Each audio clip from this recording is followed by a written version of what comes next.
Okay, hi everyone. My name's Alessa. Um, Everyone can hear me okay and see the screen? Okay, thank you. So yeah, a little bit about me first. I'm a pain medicine scheduler. Right now, I'm in a gap year applying to medical school. So incoming medical student, where not sure yet. Um, but yeah, my chapter is on the infant, child, and adolescent brain. Um, I'm much less qualified than the other speakers today, so I'm very honored to be here and humbled. We've got some actual doctors, neuroscientists, a soon-to-be doctor, so it's exciting for me to be here, and thanks to everyone and the whole team. So yeah, we'll just jump right into it. I have some slides here based on that chapter from BrainFacts. Okay, before we get into it, let's first talk about the purpose of why we study early development. A first point that's not really in the slide or much in the textbook, but number one, it's really cool. So there are processes that are completely unique to early development with the human brain, and we're only really recently starting to understand them, and the research continues and kind of like how this is helping us. So, as we start to understand normal development and what kind of developmental factors there are in like that process and what would be atypical factors, we are starting to understand more about how that affects our vulnerability to disorders later in life, and the brain's later ability to heal and adapt with any other influences or injuries. And that in turn helps us find new ways to treat traumatic brain injuries, neurological disorders, disabilities, and effects of aging. For example, in my own department, we do a lot with regenerative medicine and stem cells. All of that comes from studying early development. So it's exciting and it's useful.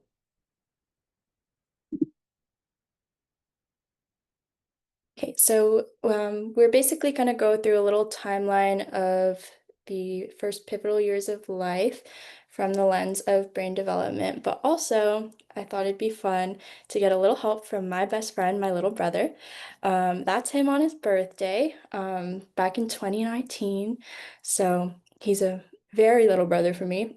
Um, but yeah, I think that it's fun when you're learning, especially about medicine and like actual humans to have personal examples. It's what makes it more fun, I think. So he's going to be our little mascot for the first couple slides of this. Okay. All right, so the chapter talks a little bit about the actual weight of the brain. So after birth, 40 weeks of development or so, the brain is just under a pound at 13 ounces or 370 grams compared to an adult brain that is around 3 pounds and contains about 86 billion neurons. And then there's picture example. And we are just at the beginning. Okay, so here's Jonathan again on his birthday, but at this point, as for rate of growth, it's about 1% a day, which is very rapid. And then once we get to 3 months after birth, it slows a little bit to 0.4% per day, which is still fast. And then we'll take a pause here and talk about what we mean by growth. So firstly, it's with general size and volume, at this point, we're already 64% larger than when we started. And then how this happens, there are more neurons in the cortex by about 20 to 30% as the brain cells are growing, maturing, and migrating to their respective areas. And we have dendrites and axons extending, getting longer, making more connections or synapses through synaptogenesis. There are also glial cells that are growing, multiplying, and providing myelination through oligodendrocytes. And then there is Jonathan at 3 months. He's Very fearful of his brain growth rate slowing down there. Okay, and then also with growth rate, different parts of the brain are growing at different paces, and right after birth, the fastest growing region would be the cerebellum, which doubles in size at birth. This makes a lot of sense when you think about the role the cerebellum has with movement, motor skills, and balance, as babies are just starting to be able to kind of have those skills to be able to eat, grab, start really navigating and exploring the world around them.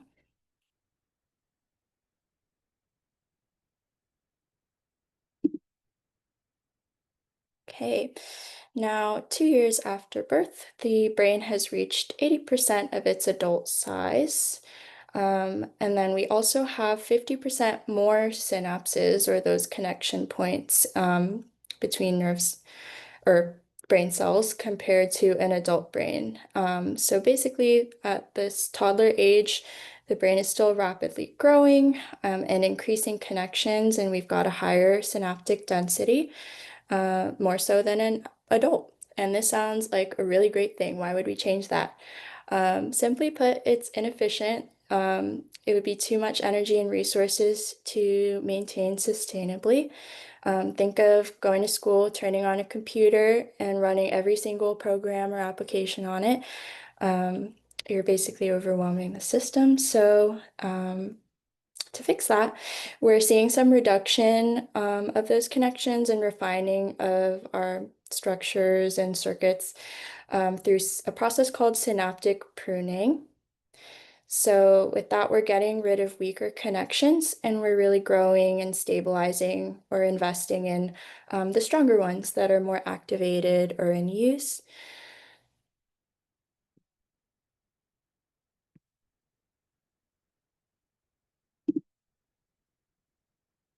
Okay, and then this will be our last picture of Jonathan as our mascot because we're getting closer to present day, but here he is at 5 years after birth. At this point, the brain has reached 90% of its adult size. Um, that face says it all, very exciting. But yep, we are still continuing that process of growth, refinement, and pruning to really refine our brain structure. And then there's a picture from the textbook from one of the studies that shows how some of the imaging they talked about um, can show the structural differences when it comes to age and sex. Okay, now going into a pause from the timeline of brain development and just to talk a little bit about how experience shapes the brain. So our toddlers, our kiddos, our growing humans, how is this synaptic pruning happening with them? How are some connections stronger or chosen over others? And the answer is that experience and the environment are really shaping the brain to be able to do this and separate which connections are stronger than others. Okay, and so humans versus other animals. I really like this slide because when I was in college not too long ago, I studied anthropology. It's an awesome field where you learn what it means to be human in a lot of different ways, and part of that was learning about what sets humans apart. Really, we're very genetically similar to our closest relatives, like our chimps and bonobos, around 98%, give or take, depending on the study. So what makes us different? So through the lens of uh, brain and nervous development, one of the major things is that we're born with less developed brains. We take more time after birth for our brains to mature, and this might sound bad at first, but it's really a great advantage. It allows us to be more shaped by our experiences in the environment. In other words, it helps us to be more effective learners.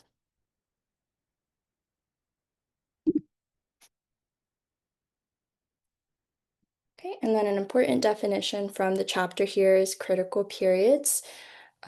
So critical periods of development, these are times during which a given behavior is especially susceptible or requires a specific environmental influence or input for that behavior to develop normally. So there's some examples of inputs there. They can be sensory, motor, emotional parts of life experiences that can affect how brain and behaviors develop, such as seeing a parent's face, hearing voices, and of different languages, being held. All of those kind of inputs help us to kind of learn and develop the skills or behaviors that we see as typical later. And this isn't to downplay the role genes have as well in our development, especially with the timing and actual process of neural circuit building and refining. But yes, so that's an important definition with critical periods, and we know that changes and conditions during these times really affect how a person learns. I think there's a theory of language specifically in the critical period that we studied a lot, like with sociology and anthropology. So yeah, back to our timeline and going into adolescence. So again, we're continuing with experience shaping the brain, having that extensive synaptic pruning and restructuring.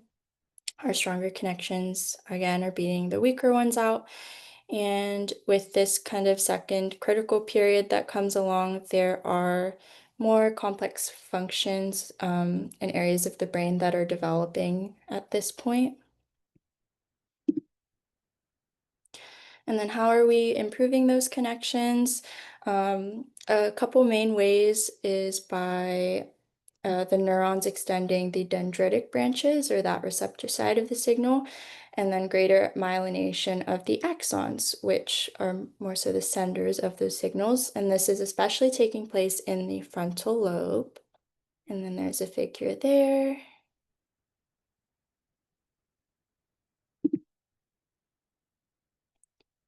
Okay, so with this second critical period and time of rapid change, there's a lot going on. There can be imbalance, especially with the brain's reward system, the frontal and limbic areas of the brain that are responsible for executive functions and basic emotions.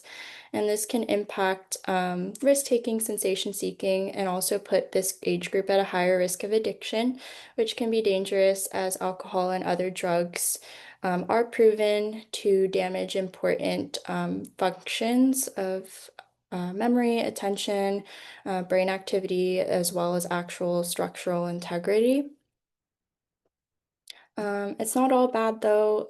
Like we said, there's a second critical period here that also gives this age group this awesome enhanced ability for learning. And then last part of our timeline going into adulthood. So at this point, different regions are still growing at different rates, and the brain continues to develop until about 30 for most people, as we read in the text. And in an individual's 20s, there's actually a distinct change in where myelination is occurring. Earlier in life, myelination is more so in the visual, auditory, and limbic cortices, where functions for the basic senses and emotions are. And then in the 20s and closer to 30, it's more so in the frontal and parietal neocortices, um, involved with working memory and higher learning functions. And we're getting a later maturation of the frontal lobe. And it kind of walks through here how that can explain stereotypical teen behaviors that are kind of seen as negative. The short attention span, no filter, the forgetfulness. Those are my favorite parts of teens, though. Okay, and then longitudinal studies. So now we're kind of just going through some topics that were in the chapter, but not really like directly in the timeline. So as you may know, there's lots of different types of studies and research for different purposes or goals. This type is really useful as we study development, since they do track subjects over longer periods of time and can tell us a lot about how early factors and environmental conditions can affect later life outcomes. They show how brains and people change over time. They also talk a lot about the imaging that is behind a lot of the discoveries and concepts we've talked about here, such as MRIs or fMRIs and DTIs. So MRIs, of course, are magnetic resonance imaging, and then DTIs, diffusion tensor imaging. So um, these are all great for studying brain volume and the quality of white matter. They've shown us how there's increased white matter volume in the corpus callosum, which leads to enhanced learning capacity and connections in the brain. And then fMRIs are great for studying brain activity. They have shown us a lot of what we know about how the brain changes with the abuse of alcohol and other drugs and how they lower brain activity and function. And these types of imaging with MRIs and DTIs, they also revealed a lot about gray matter density and how that increases until around age 30. So again, kind of telling us when our brains continue to develop. And then one of our last topics, plasticity. So plasticity is the ability of the brain to modify itself and adapt to environmental changes like sensory outputs. It's necessary for critical periods, as that's like the time our brains are responding the most really to its environment. And there are two types that are defined in the text. So the first is experience expectant.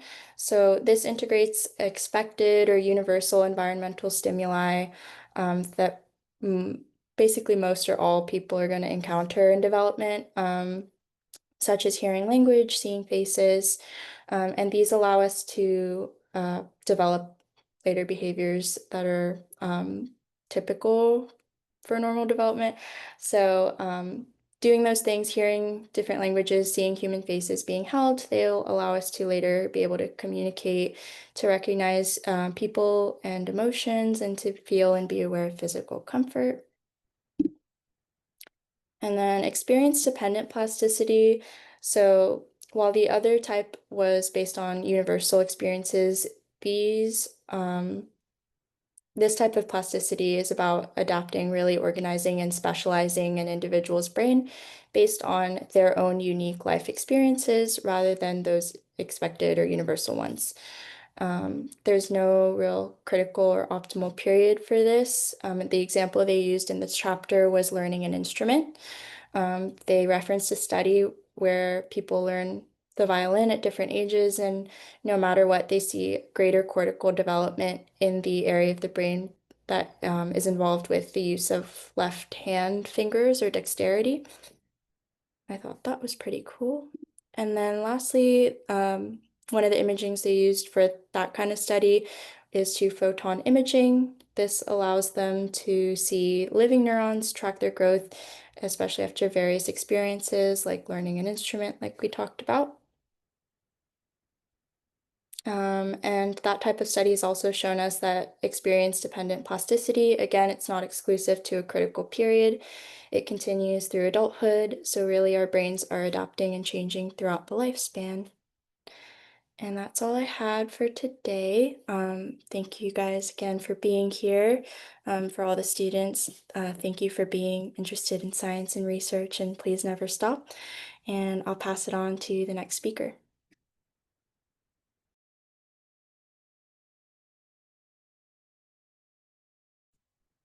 All right, I am the next speaker, I believe, or yes, chapter 8. Unless you just did chapter 7. Yeah, awesome. And Alessa's presentation flows in really nicely with the first slide of my presentation. But it's going to take me a second to share my screen. All right.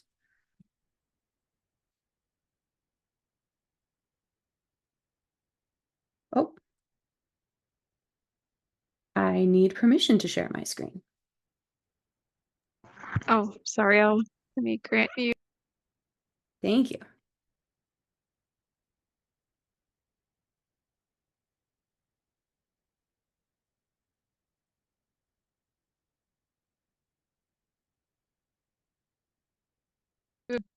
Might be able to share it now. Looks like it. Let me get Oh, everything perfect. up and going. Oh, come here. All right. I think you're seeing the wrong side right now. 1 second.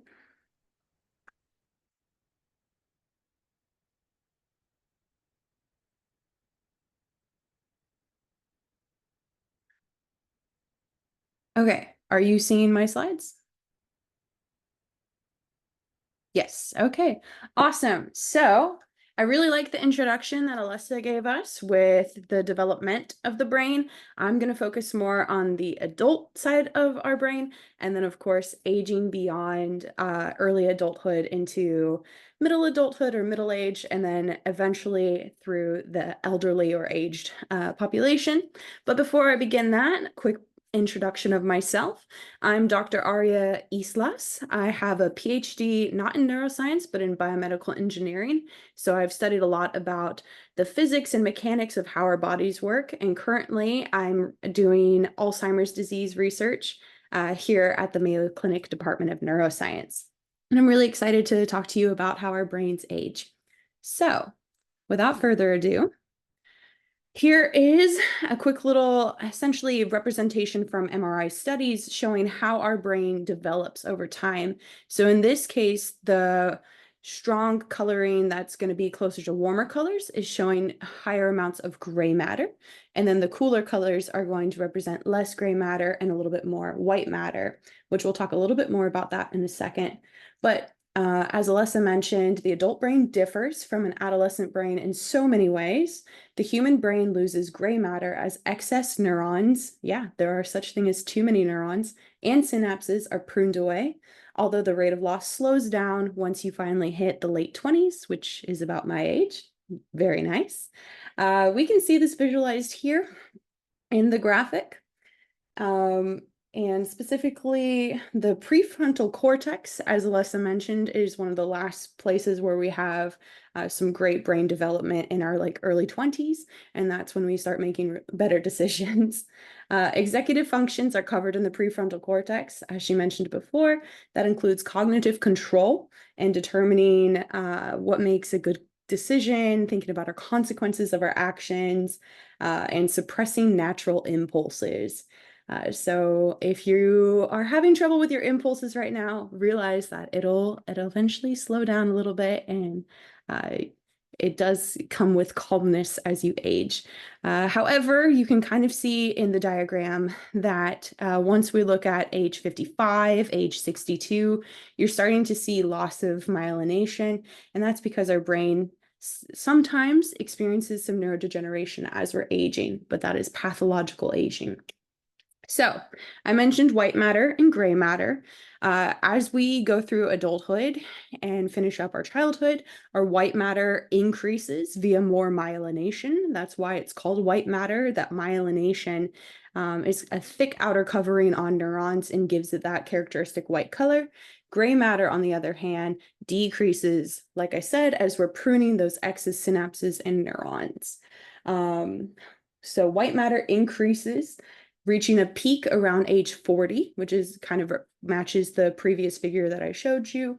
That also relatively corresponds with our peak of intelligence, which is usually around the same time, but can be anywhere between 25 to 60 years of age. Speaking of intelligence, there's a couple different types of intelligence. Psychologists generally like to divide it into two different areas here, fluid and crystallized. Fluid is it's got an intuitive name to me because you're figuring things out, you're learning, you have a capacity to reason and solve problems. It's something new comes to you, and can I process it? How well do I process it? Humans are usually at the top of their fluid intelligent in their late 20s to their 30s. Then you start to see a little bit of decline. On the other hand, crystallized intelligence is just, think of it as nuggets of facts, information that we're crystallizing and storing into our brain. So crystallized intelligence increases usually until around the age of 50, which If you're like myself and you grew up watching Jeopardy with your parents, you're like, why are my parents so good at Jeopardy? Well, they have an increased crystallized intelligence that comes from many years of learning and living, but also from the development of their brains. Now, let's talk about memory. There are a couple different types of memory, lots of different ways that you can split it up. In general, losing memory while you age is normal to an extent, but dementia is not healthy aging. That is losing too much memory as we age. So dementia is not healthy aging and is pathological, although some memory functions do decline with age, such as declarative memory. Does anyone know what declarative memory is?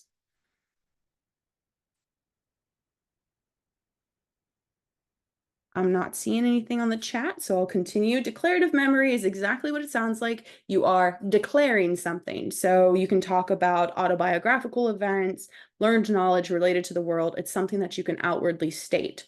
Rather than maybe procedural memory, which is going to be riding a bike, and related more to motor functions, sequences that our body is familiar with doing, walking, swallowing, breathing, all of those aspects.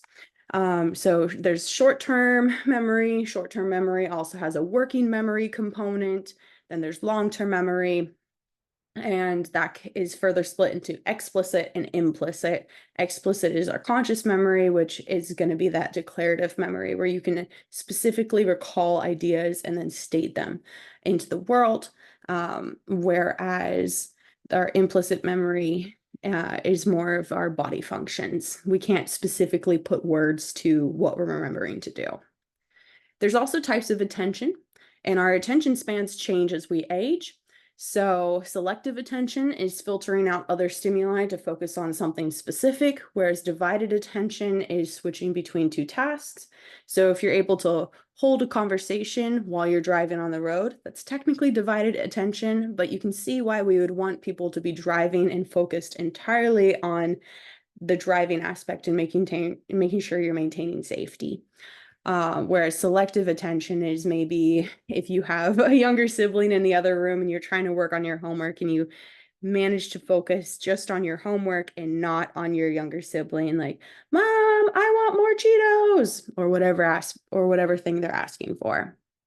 So our attention span increases in young adulthood and maintains itself for the most part. In older adulthood, there is a little bit of a dip that we see just naturally from our brain aging. Gross structural changes are accompanied by these changes in intelligence, attention span, and other kind of measurable ways within our behavior. So the total brain volume starts to decrease in your mid-30s. Yeah, that feels pretty early to go ahead and start losing brain volume, but it decreases rapidly around age 60, which makes sense because we start to see a lot of aging diseases show up closer to brain aging diseases show up closer to age 65. The loss is not uniform. There are specific areas that are targeted, and that includes the prefrontal cortex, which is really important for that decision making, the cerebellum, and the hippocampus. The hippocampus is most prominently known for its involvement in memory. At the cellular level, we can see that these changes are mainly due to the loss or shrinking of neurons, particularly due to retraction of dendrites and the loss of myelin, which explains why we saw in that initial image a loss of myelin and what appeared to be more gray matter in our aged brains at 55 and 62. So the thinning of the cerebral cortex occurs once again in those frontal areas, but also in the temporal areas. So the temporal areas are at the back of our cortex. Speaking more on the cellular changes that happen here, many changes occur at the synapse level or at specific individual neurons. Decreases in dendritic complexity and size. There's evidence from studies that used monkeys that aging particularly targets small, slender plastic protuberances of the dendrites, which are called thin spines. And these thin spines tend to move around a bit more than thicker spines. Because of this, people suspect that the loss of these spines could account for loss of memory and aging, and reduce our network formation. It's also important to note that there are some interesting chemical changes that occur in neurons.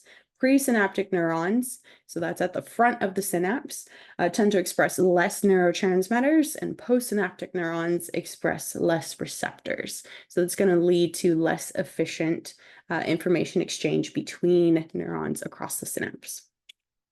But there are so many different cellular changes that happen during aging all throughout the body. It's not just neurons and it's not just focused in the brain. Aging is a really popular area of science, and a lot of people here at Mayo spend a lot of time studying it because we all want to live a healthy life throughout all stages, not just our early young years. So, one of the things that also happens during brain aging is changes in the mitochondria. So mitochondria, ROS, are reactive oxygen species, and they're produced by the mitochondria because mitochondria are the powerhouse of the cell. So this generation of mitochondrial ROS mainly takes place in the electron transport chain located in the inner mitochondrial membrane during the process of OXPHOS, or oxidative phosphorylation.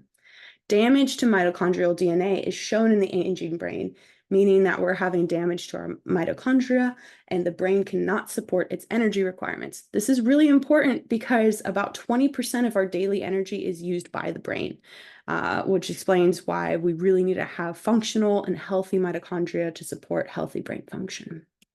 There's also immune dysregulation that occurs. So the resident macrophages, or the main immune cell population that lives inside the brain full time, are microglia. And microglia have a lot of different roles. In fact, if microglia are overactive, that's believed to be one of the things that can cause or lead to neurodegenerative diseases of the brain. But they are really important for removing waste and attacking. They're kind of the brain's defenders in terms of the immune system. So we want to make sure that they are working properly, not overly secreting cytokines or being too aggressive within the brain.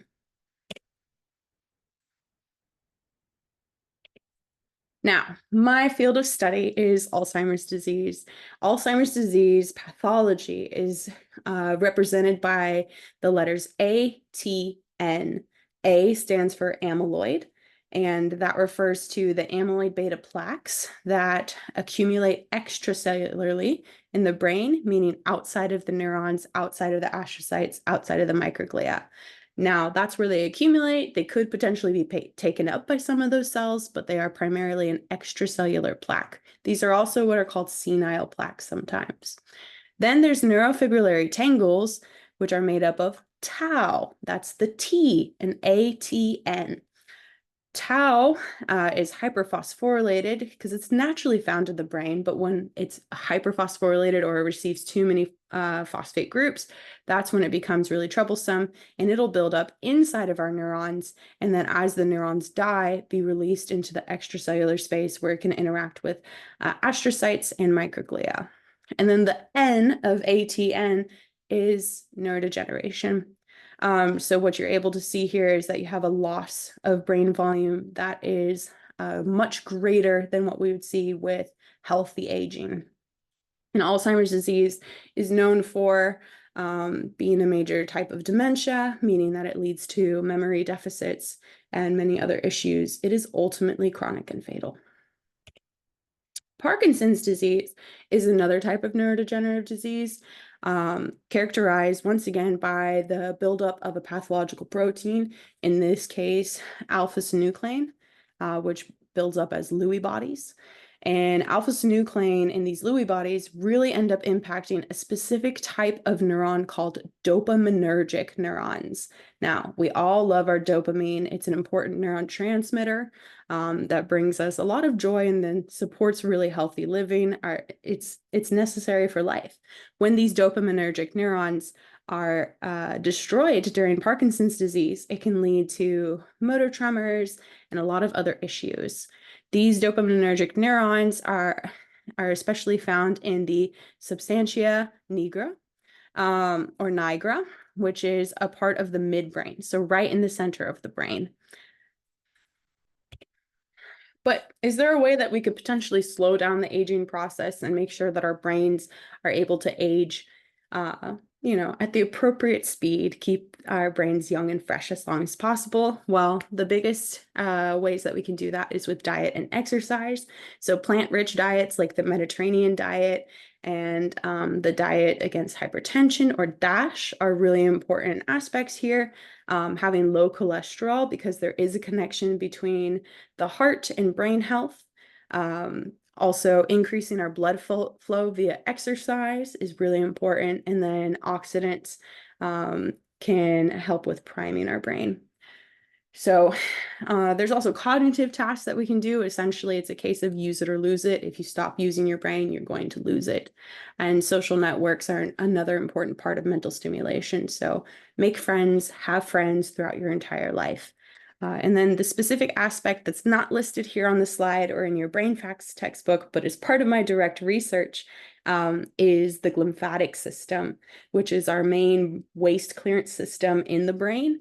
And that particularly occurs while we're asleep. So sleeping is a very, very, very important part of having a functional brain. And it's believed that if you don't get enough sleep, you could potentially be aging your brain a little bit faster than it should be. So aim for 8 hours of sleep every night, preferably at night. But just 8 hours all in a row is really important. So make sure you're sleeping, make sure you're taking care of your brains, because you want to keep using them long into adulthood. And that is the end of this chapter. Any questions?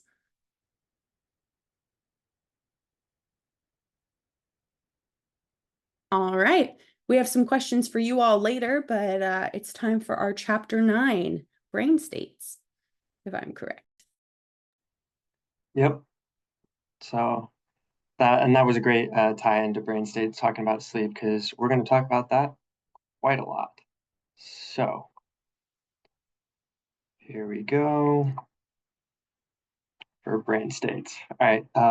I was at the lecture last month as well, but for those of you who weren't there or maybe don't remember, my name's Tim. I'm a third-year medical student here at Mayo, and we're just going to jump right in. So starting with brain activity during sleep, most people spend a lot of time asleep. About a third of your life is going to end up being spent sleeping, hopefully in your own bed. So sleep, just like was just being said, is important for health and solidifying memories, because the brain stays active while we're sleeping. It doesn't just turn off and go to nothing. Long-term effects of sleep deprivation, not getting that 8 hours of sleep every night, can actually increase risk for a bunch of different health conditions, including diabetes, just generalized stress, obesity, high blood pressure, anxiety, and depression. So sleep is really important for maintaining your health long term. The way we study sleep is going to be primarily through electroencephalography, or EEG. And so for an EEG, what we do is we take little recording electrodes that we connect all over the scalp, and then these electrodes are able to record activity in the brain. But because we're doing it at such like a kind of spaced out and generalized way, you can't detect activity of individual neurons. And so instead, what EEG is showing us is it's showing us when a whole lot of neurons, an entire group of neurons within the brain is firing together or hyperpolarizing together. So we talk about that as synchronous activity of groups of neurons within the brain. What that looks like is the picture that you see here. And so the brain waves that we record on EEG are this cyclic rising and falling of brain activity, or those different groups of neurons throughout the brain. When we do EEG when somebody is sleeping, there's a little bit more setup, and we actually call that sleep polysomnography, but that's just a specific type of EEG.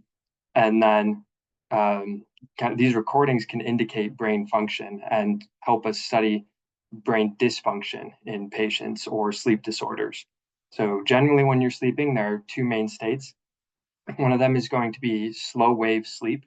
And in slow wave sleep, you see the brain waves have high amplitude and low frequency. So that's going to be actually stage 1, 2, 3, and 4 over in that diagram. Those are all classified as slow wave sleep. The easiest one to see, though, is if you compare stage 4 over here up to awake and relaxed. So in awake and relaxed, very high frequency, small waves. It just looks like a jittery little scribbled line. Versus stage 4 sleep down here, you can actually see kind of the curve rise and fall of each of the brain waves. And that's really the difference that we see. So when you have that kind of larger amplitude, that means that it's a bigger group of neurons. So when you're in slow wave sleep, there's more synchronized activity within the brain. Rapid eye movement is the other stage of sleep. It's not slow wave sleep. So if you look down here, you can see kind of a depiction of rapid eye movement. And if you look, the REM sleep actually looks very similar to our awake waveform. And that's because it is. It's when the brain is the most active during sleep. And again, low amplitude, high frequency waves. So REM sleep is very similar to the awake brain state. As you sleep throughout the night, you're going to go through stages. And so the kind of splitting it back out into those two kind of groups that we talked about, you have slow wave sleep, also known as NREM. So not REM sleep would be NREM. And this period is theorized as kind of the rest and recovery period for the brain. So that's what we were talking about with the glymphatic system, is actually during this slow wave sleep, particularly the deep stages of slow wave sleep, is when you will really see an increase in activity within the glymphatic system, and it clears out all the crap that builds up in the brain overnight or builds up in the brain over time. And so those kind of deeper stages happen earlier in the night more frequently. So if you look at this kind of graph over time of sleep here, you can see that we go all the way down to the stage N3, so NREM, the third stage of NREM, which is that deepest sleep that you can achieve. And it's pretty long and it's pretty early in the night. And then you get another one, and then you don't get another one until 5 hours. And the one at 5 hours is a lot shorter than the one that came in kind of around hour 1 back here. And that's a normal pattern, is that those slow wave sleep periods end up getting shorter as the night goes on, versus the REM sleep periods get longer as the night goes on. Importantly, for the most part, there's no dreaming that occurs during slow wave sleep, which is very different from REM sleep. So in REM sleep, again, there's less synchronized activity in the brain with those smaller amplitude, higher frequency waves. And this is what we think of as the dream state. So most people, when they're dreaming, they're going to be in REM sleep. And what prevents us from acting out our dreams when we're in REM sleep, because there is all of that cortical activity, right? It's very similar to being awake. And there's actually a lot of firing from the motor cortex. However, the body has a mechanism that induces atonia. And atonia just means paralysis. It's a lack of muscle tone. And so that paralysis covers the entire body except for the eyes and the diaphragm. So you're able to breathe.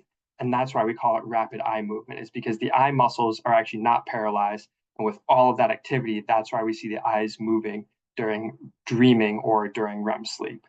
So REM sleep is equally important for brain health, because after a period of deprivation, what you see initially is you have to make up your sleep debt, and slow wave sleep increases. So instead of having only 3 kind of short periods right here of slow wave sleep, you might have 4, and they're going to be longer. So the proportion of sleep initially is going to be more slow wave sleep, and it comes at the expense of REM sleep. So slow wave sleep is important because we see that it makes up the sleep debt with slow wave sleep. However, what happens after that is then you have to make up your REM debt that you just got. And so actually after slow wave sleep is recovered, REM sleep also then will increase in proportion at the expense of slow wave sleep until you can get back to kind of a balance for both of them. How do we regulate sleep? So obviously we want to sleep when we want, and we don't want to sleep when we don't want. So wakefulness instead of sleep is maintained by the arousal systems. And the arousal systems mostly consist of neurons that connect with the forebrain using neurotransmitters like acetylcholine, norepinephrine, serotonin, glutamate. Those are all kind of excitatory neurons in the arousal system. And then there are also neurons in the hypothalamus that produce a specific peptide known as orexin. So most of the arousal system is located in the upper brainstem. So if you look at the diagram, it would be kind of over here in this area. And we're going to talk more about some of the arousal systems later on. So a little bit more about orexin, though. It's produced, like we said, in the hypothalamus. And there are many connections between those orexin secreting neurons and other areas of the brain. Orexin has two types, both of which are these small neuropeptides, and their functions are generally thought to increase the metabolic rate and by activating insulin-induced low blood sugar. And so this is important in energy metabolism, and it prevents sudden transitions into sleep. So orexin is often thought of as kind of a wakefulness neurotransmitter, but you can also think of it as reinforcing the brain state that you're in. So once you're awake, orexin helps you maintain awakeness and prevents you from all of a sudden dropping into sleep while you're in the middle of being awake. The other kind of function is that it connects to hypothalamic neurons with that secrete histamine, and histamine also just has a function in helping to maintain wakefulness. In general, staying awake requires a balance of different neurotransmitters. So acetylcholine and norepinephrine are the major ones that we're going to talk about here. So when you have high amounts of both acetylcholine and norepinephrine, that's when you're awake, right? The brain's up, it's going, it's firing, secreting lots of neurotransmitters.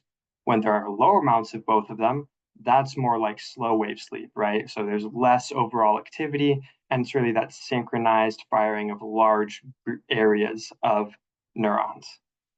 The flip side of that is when there's low norepinephrine but high acetylcholine, that's REM sleep. And so in REM sleep, that kind of combination, the balance of those neurotransmitters is enough to activate the thalamus and neocortex to create dreams, but the forebrain excitation that occurs right there in the absence of sensory input leads to suppression of muscle tone, and that's why you get the atonia and then the REM sleep with rapid eye movements.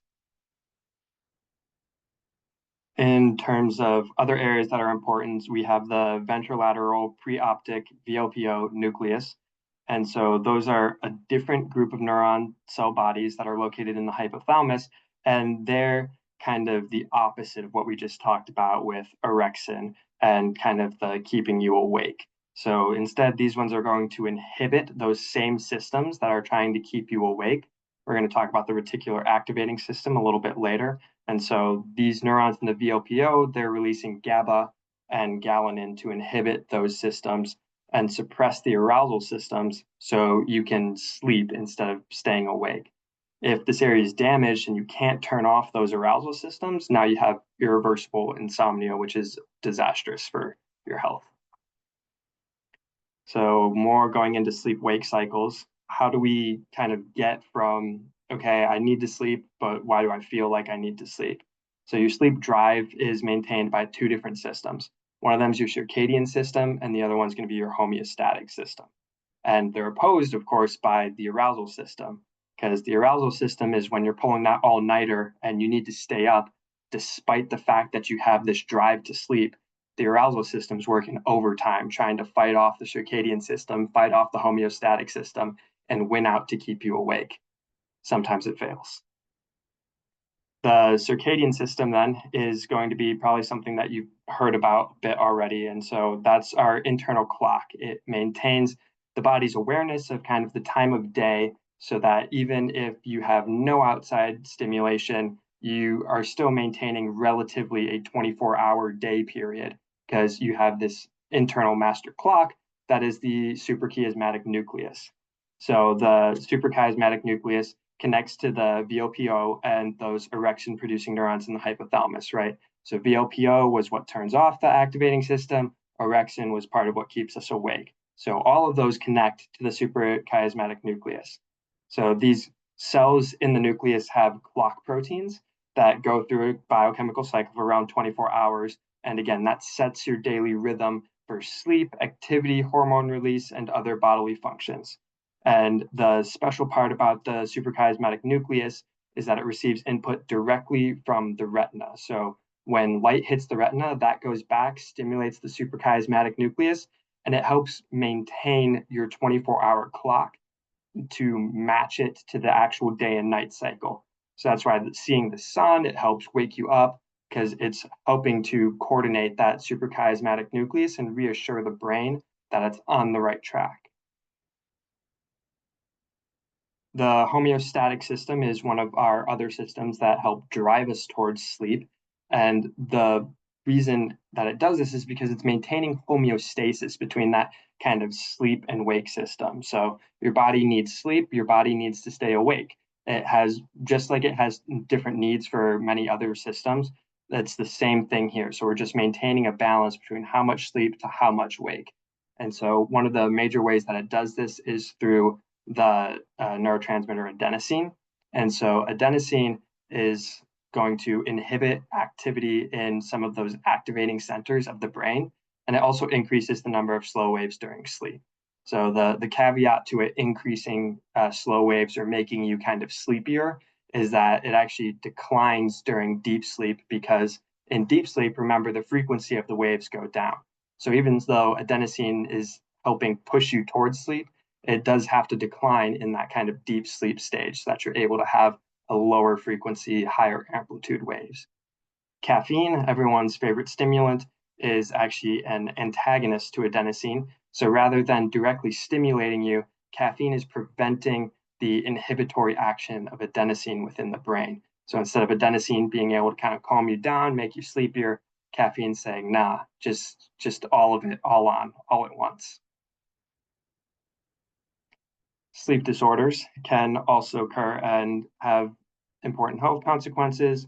So one of them is REM sleep behavior disorder. It's actually very linked to neurodegenerative diseases, like we were just talking about, particularly Lewy body type neurodegenerative diseases, one of which is Parkinson's disease. And so what REM sleep behavior disorder is instead of having that normal atonia during REM sleep that causes complete body paralysis except for the eyes, that's gone. And so obviously that can be problematic because people can have very wild dreams, and all of a sudden, without the paralysis of the body, you can end up acting out your dreams. And that can be dangerous either to the person with the disorder or to the people around them, right? If you have a bed partner and all of a sudden you're acting out your fighting dream like this, you can actually hit, kick, hurt the other person in the bed, and you would never know it. Alternatively, if you're moving and thrashing a lot and you fall out of bed, you can injure yourself that way as well. So REM sleep behavior disorder is separate from sleepwalking because REM sleep behavior disorder occurs during REM sleep. Sleepwalking, on the other hand, typically occurs during actually the deepest stage of sleep, what we would call N3. So sleepwalking is non-REM sleep, different than the REM sleep behavior disorder. REM sleep behavior disorder is during REM sleep. The treatment for this kind of disorder, we don't have a great treatment for it really. And essentially what we try to do is control the symptom because we don't know how to treat the cause or treat that neurodegenerative process.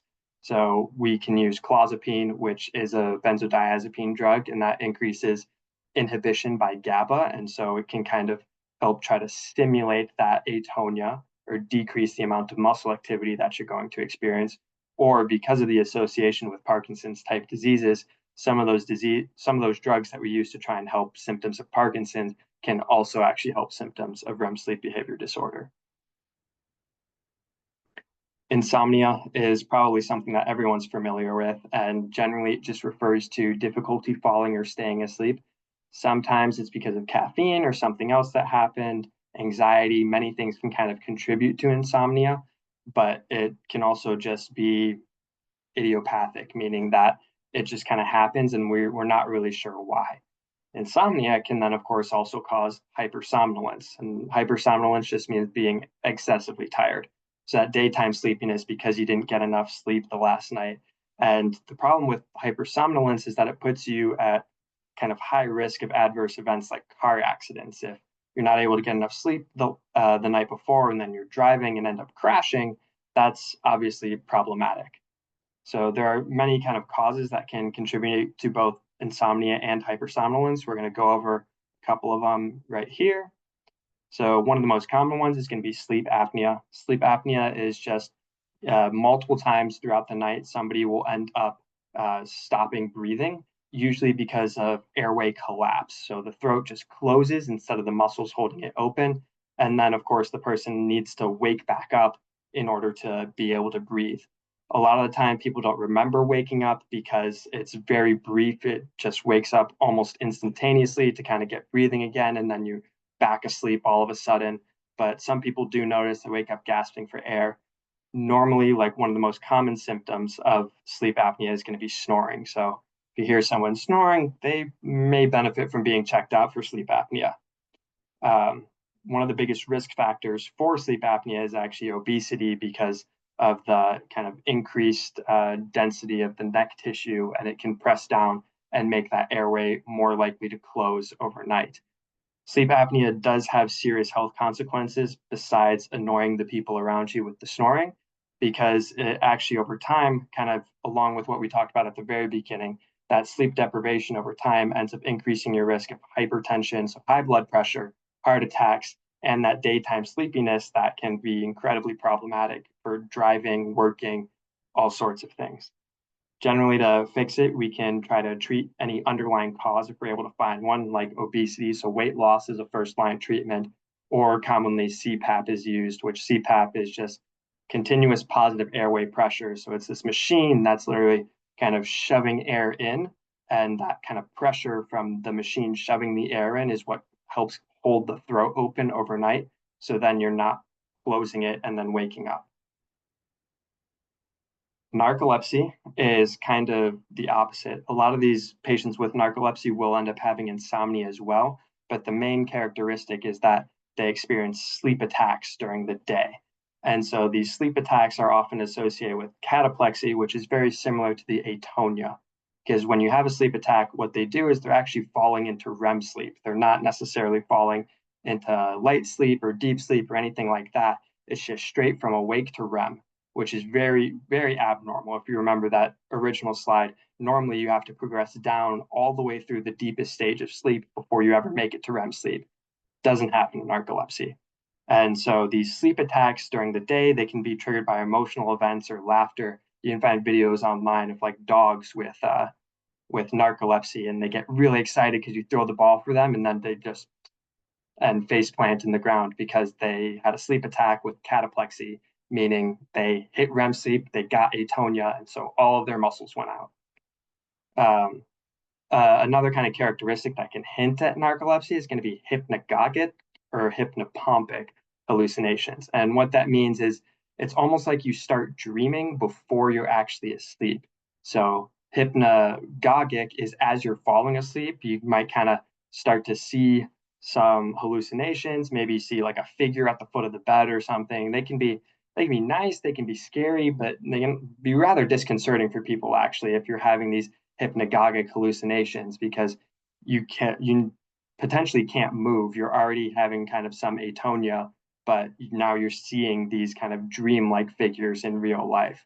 It can be incredibly disconcerting. Hypnopompic is just the opposite, is those occur as you're waking up from sleep. You kind of are sort of awake and then you start seeing these figures, but a lot of people still have some kind of like sleep paralysis going on. And so it's almost like a bleeding of REM sleep over into the waking states. In general, narcolepsy is caused by a loss of those orexin producing neurons in the hypothalamus. And so that's what we were talking about with orexin helping to maintain the awake state, is when you lose those orexin secreting neurons, which you can see over here in the picture, these are orexin neurons in a normal hypothalamus. This is how many orexin neurons you have in narcolepsy. So significantly decreased number of orexin secreting neurons there, which is then going to decrease the ability to regulate those sleep states. So going into arousal then, that's the opposite state of kind of our sleep, which we've been talking about quite a lot. But multiple pathways in the brain are going to modulate the overall level of arousal that somebody is experiencing. And so arousal is really just referring to this balance of sympathetic and parasympathetic activation, right? Parasympathetic is kind of that rest digest, sympathetic is fight or flight.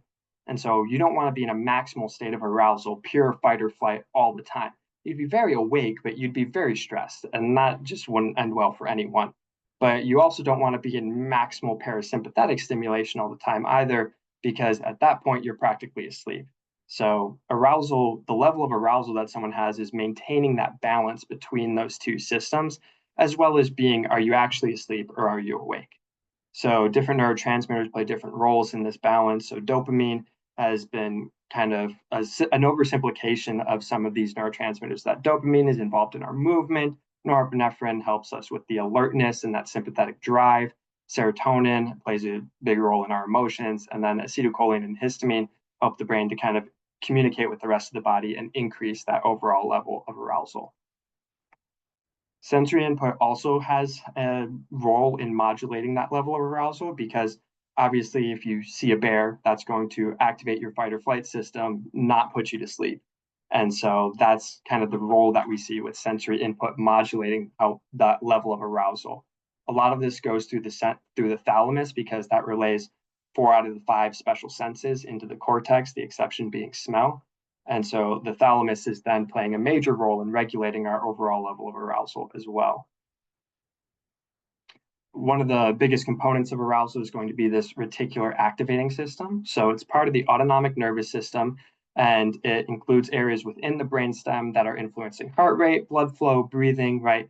Everything that we think of with sympathetic activation when you see that bear out in the forest that's trying to eat you, everything that happens there is going to kind of be in line with the function of the reticular activating system. And so it's integrating those sensory inputs into a physiologic response, helps you to be alert and focused, and it's responsible for maintaining consciousness. So damage to the reticular activating system is actually one of the ways that somebody ends up in a coma, because all of a sudden you can't maintain consciousness, you can't achieve an appropriate level of arousal. So the brain may still be functioning, but if the reticular activating system is gone, there's really nothing to hold you in a state of arousal or awareness to get out of the coma. Sexual arousal is separate from general arousal, and it's influenced by both neural systems and endocrine or hormonal systems that include the sex hormones estrogen and testosterone. So the hormones are going to change neurotransmitter release in multiple areas within the brain, and they end up sometimes mimicking a state that you would find in general arousal, but instead they're being controlled by these hormones. So the amygdala is one of those places with those hormone receptors. It's involved in emotions of sexual arousal, like pleasure, versus the nucleus accumbens is involved in reward and motivation. Attention is then going to be a subset of arousal, because as much as people like to multitask, say they're good multitaskers, no one's a good multitasker because the brain can't do it. Attention is very selective, kind of like was discussed before. And so what allows the brain to focus on some inputs and ignore others. But when the attention is focused, it's focused on that thing and it's ignoring everything else. So overall, if somebody is more awake, they're going to have a better chance of being able to focus their attention than if they're quite asleep. Obviously, you have very little control of your attention when you are sleeping. And part of that control is endogenous or voluntary attention. So that's when you want to sit down and focus on this lecture. And that's controlled by the frontal and parietal cortices, so those areas of the brain, versus your involuntary attention, which is when anything that isn't this lecture is distracting you from listening because it's quite boring. But generally, it's a stimulus in the environment that grabs your attention away from you involuntarily. So like if there was a loud crash somewhere in the room, you'd instantly turn and look at that. And that's part of that exogenous attention. So instead of being controlled by frontal and parietal lobes, that's going to be controlled by the ventral frontoparietal network within the right hemisphere of the brain. We can have disorders of attention, just like we can have disorders of sleep. One of the most prominent ones is going to be hemi-neglect syndrome that arises from damage to the right parietal lobe. An example how that could occur would be stroke. But what ends up happening is that patients can't see the left visual field or left side of the body. In reality, they can still actually see all of those stimuli, but they're unable to attend to them. So without paying attention, the brain basically just doesn't process them. The exception is that the reason we know they can still actually see it is because they can react to like visual threat. So if you swing at them out of the left side of their visual field and swing towards their face, they will flinch. They won't know why, but they will flinch. So they can still see and the brain processes it, but they can't voluntarily attend to it. And so that's how we get kind of this picture that you see over here, where they actually can only see the right side of all of these. So this is you ask the patient to draw a clock, they can only draw the right side. You ask them to copy this house, and they only copy half of the house. And sometimes they're able to like kind of mirror certain things because they know they should be there, but they don't actually see anything in the left half of their visual field. Another attention disorder would be prosopagnosia, which is when somebody can't recognize faces. And then ADHD is one that people hear about a lot, which is, again, a much more complicated psychiatric disorder, but generally involves difficulty focusing on specific tasks and that hyperactivity. And then one of the odd ones is that schizophrenia can be conceptualized as a form of attentional disorder. It has lots of other symptoms, but one of the things that you do notice is that there's a component that involves decreased selective attention. So patients with schizophrenia have a harder time switching between tasks or sustaining their attention on one task. All right, last little section is going to be at rest. So the resting brain state is largely controlled by the default mode network. And this is kind of what happens when you're just awake, resting, not really focused on complicated tasks, and it gets shut off when you start trying to do something actually. The exact function of the default mode network isn't very clear, but we can kind of extrapolate and hypothesize based on the component brain regions. So those are involved in emotion, personality, and introspection. So we assume that the default mode network has a role in all of those things. It does also connect to the hippocampus, and so then it has a role in memory as well. So the kind of default mode network with these hippocampal connections increases in activity when you're resting in the evening, and it's decreased when you first wake up in the morning. So this is kind of suggestive that the default mode network with the hippocampus is helping you process and remember all of the events of the day when you're resting or getting ready to go to sleep at night. Brain regions involved in it, so what's contributing to our kind of theories about those functions are going to be the ventromedial prefrontal cortex, the PFC, which has a role in kind of regulating a person's level of anxiety while they're trying to do something.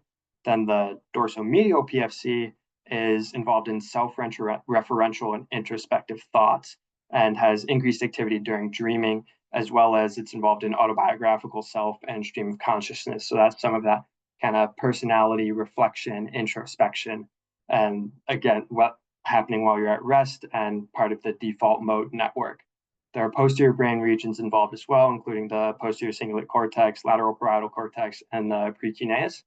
And all of these increase in activity while you're thinking about concrete memories. So this is part of those connections to the hippocampus that we were talking about before.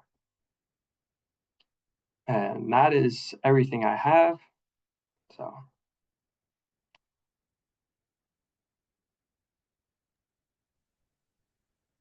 Okay. Hi everyone. I think most of my lectures covered by Daniel, I think. Most of our topics, so there is no need of like detailed introduction in my lectures right now, but I'll be talking 3 chapters today. Can you guys hear me, right? Hello? Yes. Yeah, you guys can hear me. Okay. I'll be covering like 3 chapters, the body and balance, stress and immune system. So before to dive in, so I just want to like have a small introduction about myself. I'm Arun Reddy Ravula.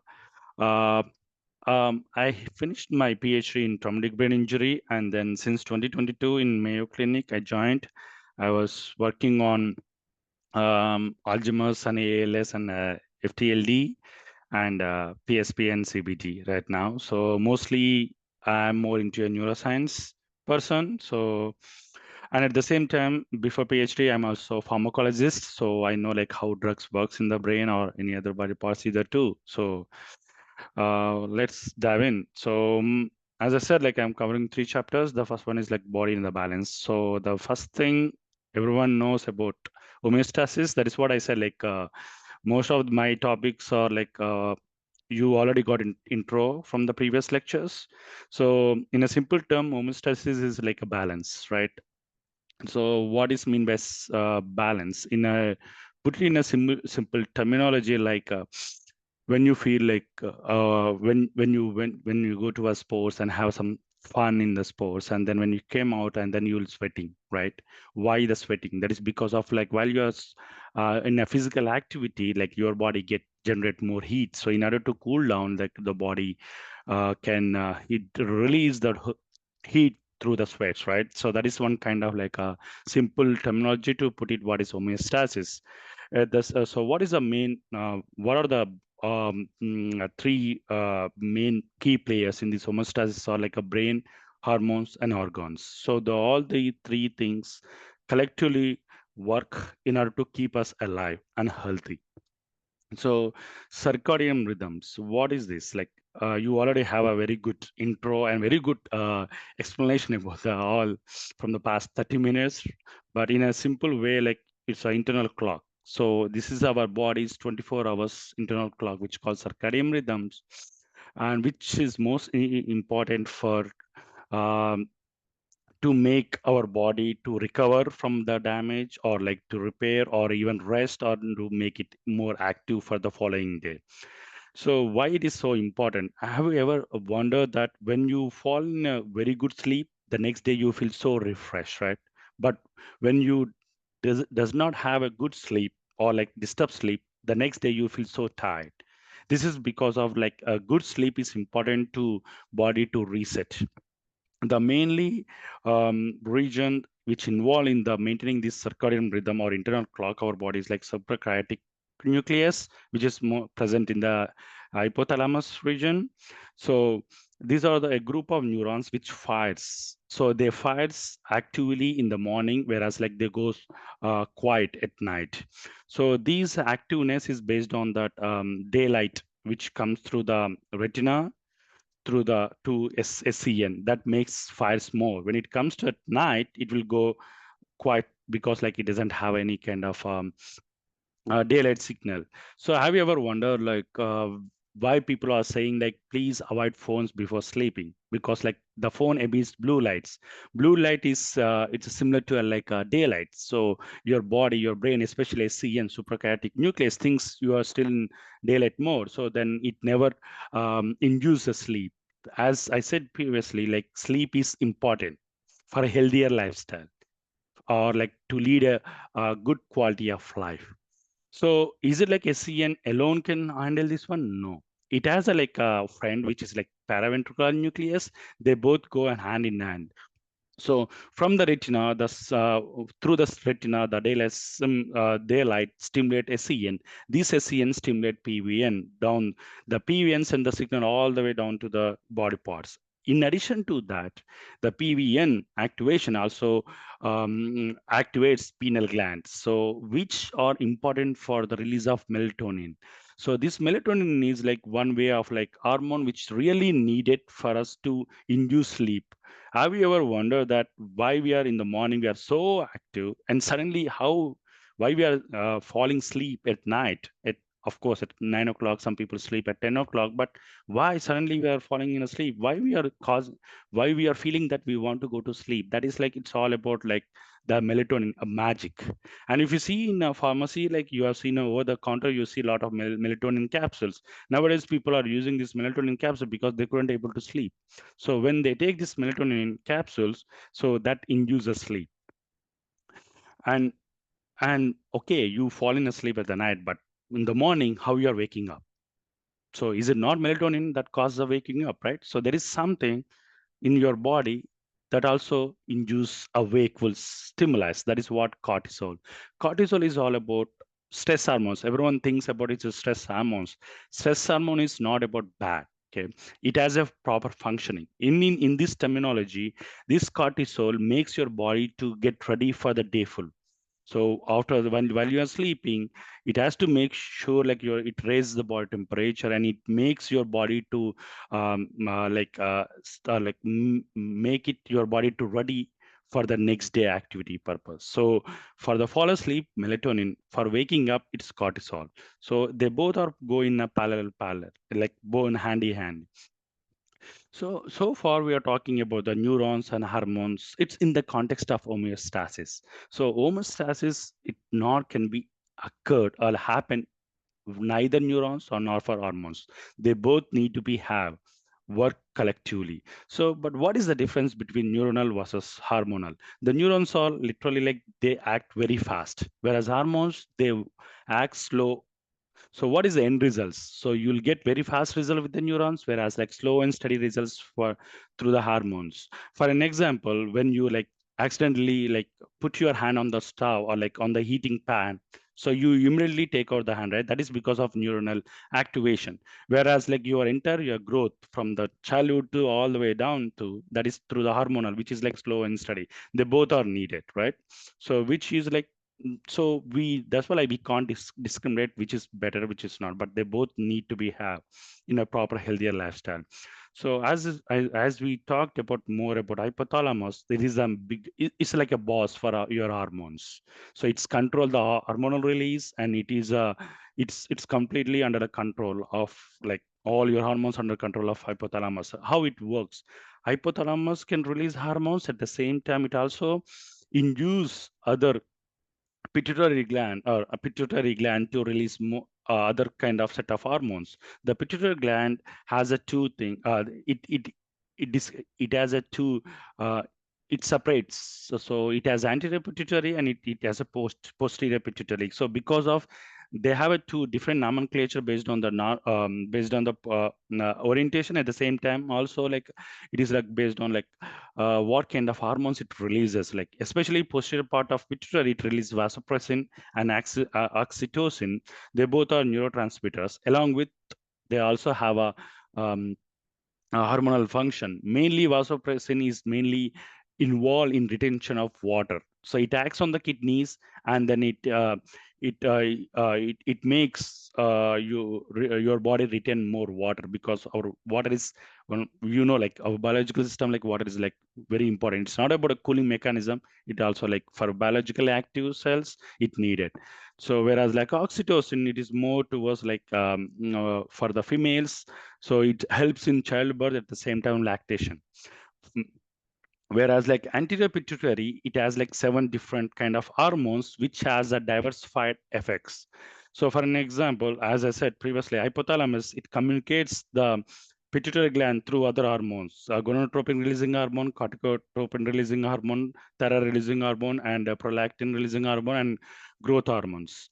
So these, when they act on the pituitary, posterior anterior pituitary glands, it releases FSH, LH, ACTH, TSH, prolactin, GH.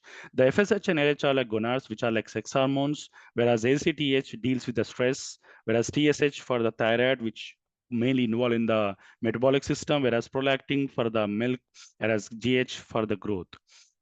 So as I said, like male sex hormones, if I say someone about sex hormones for the males, it's all everyone thinks about testosterone. But how it is built? It's because of like LH and FSH released by the anterior pituitary. It will go and works on your testicles, and then it induces the production of testosterone. Whereas for the female, the same LH and FSH, but it works differently because it induces the different kind of hormone, which is estrogen, which works on the fallopian tube and then production of eggs. So but by the end of the day, they have the same functionality, right?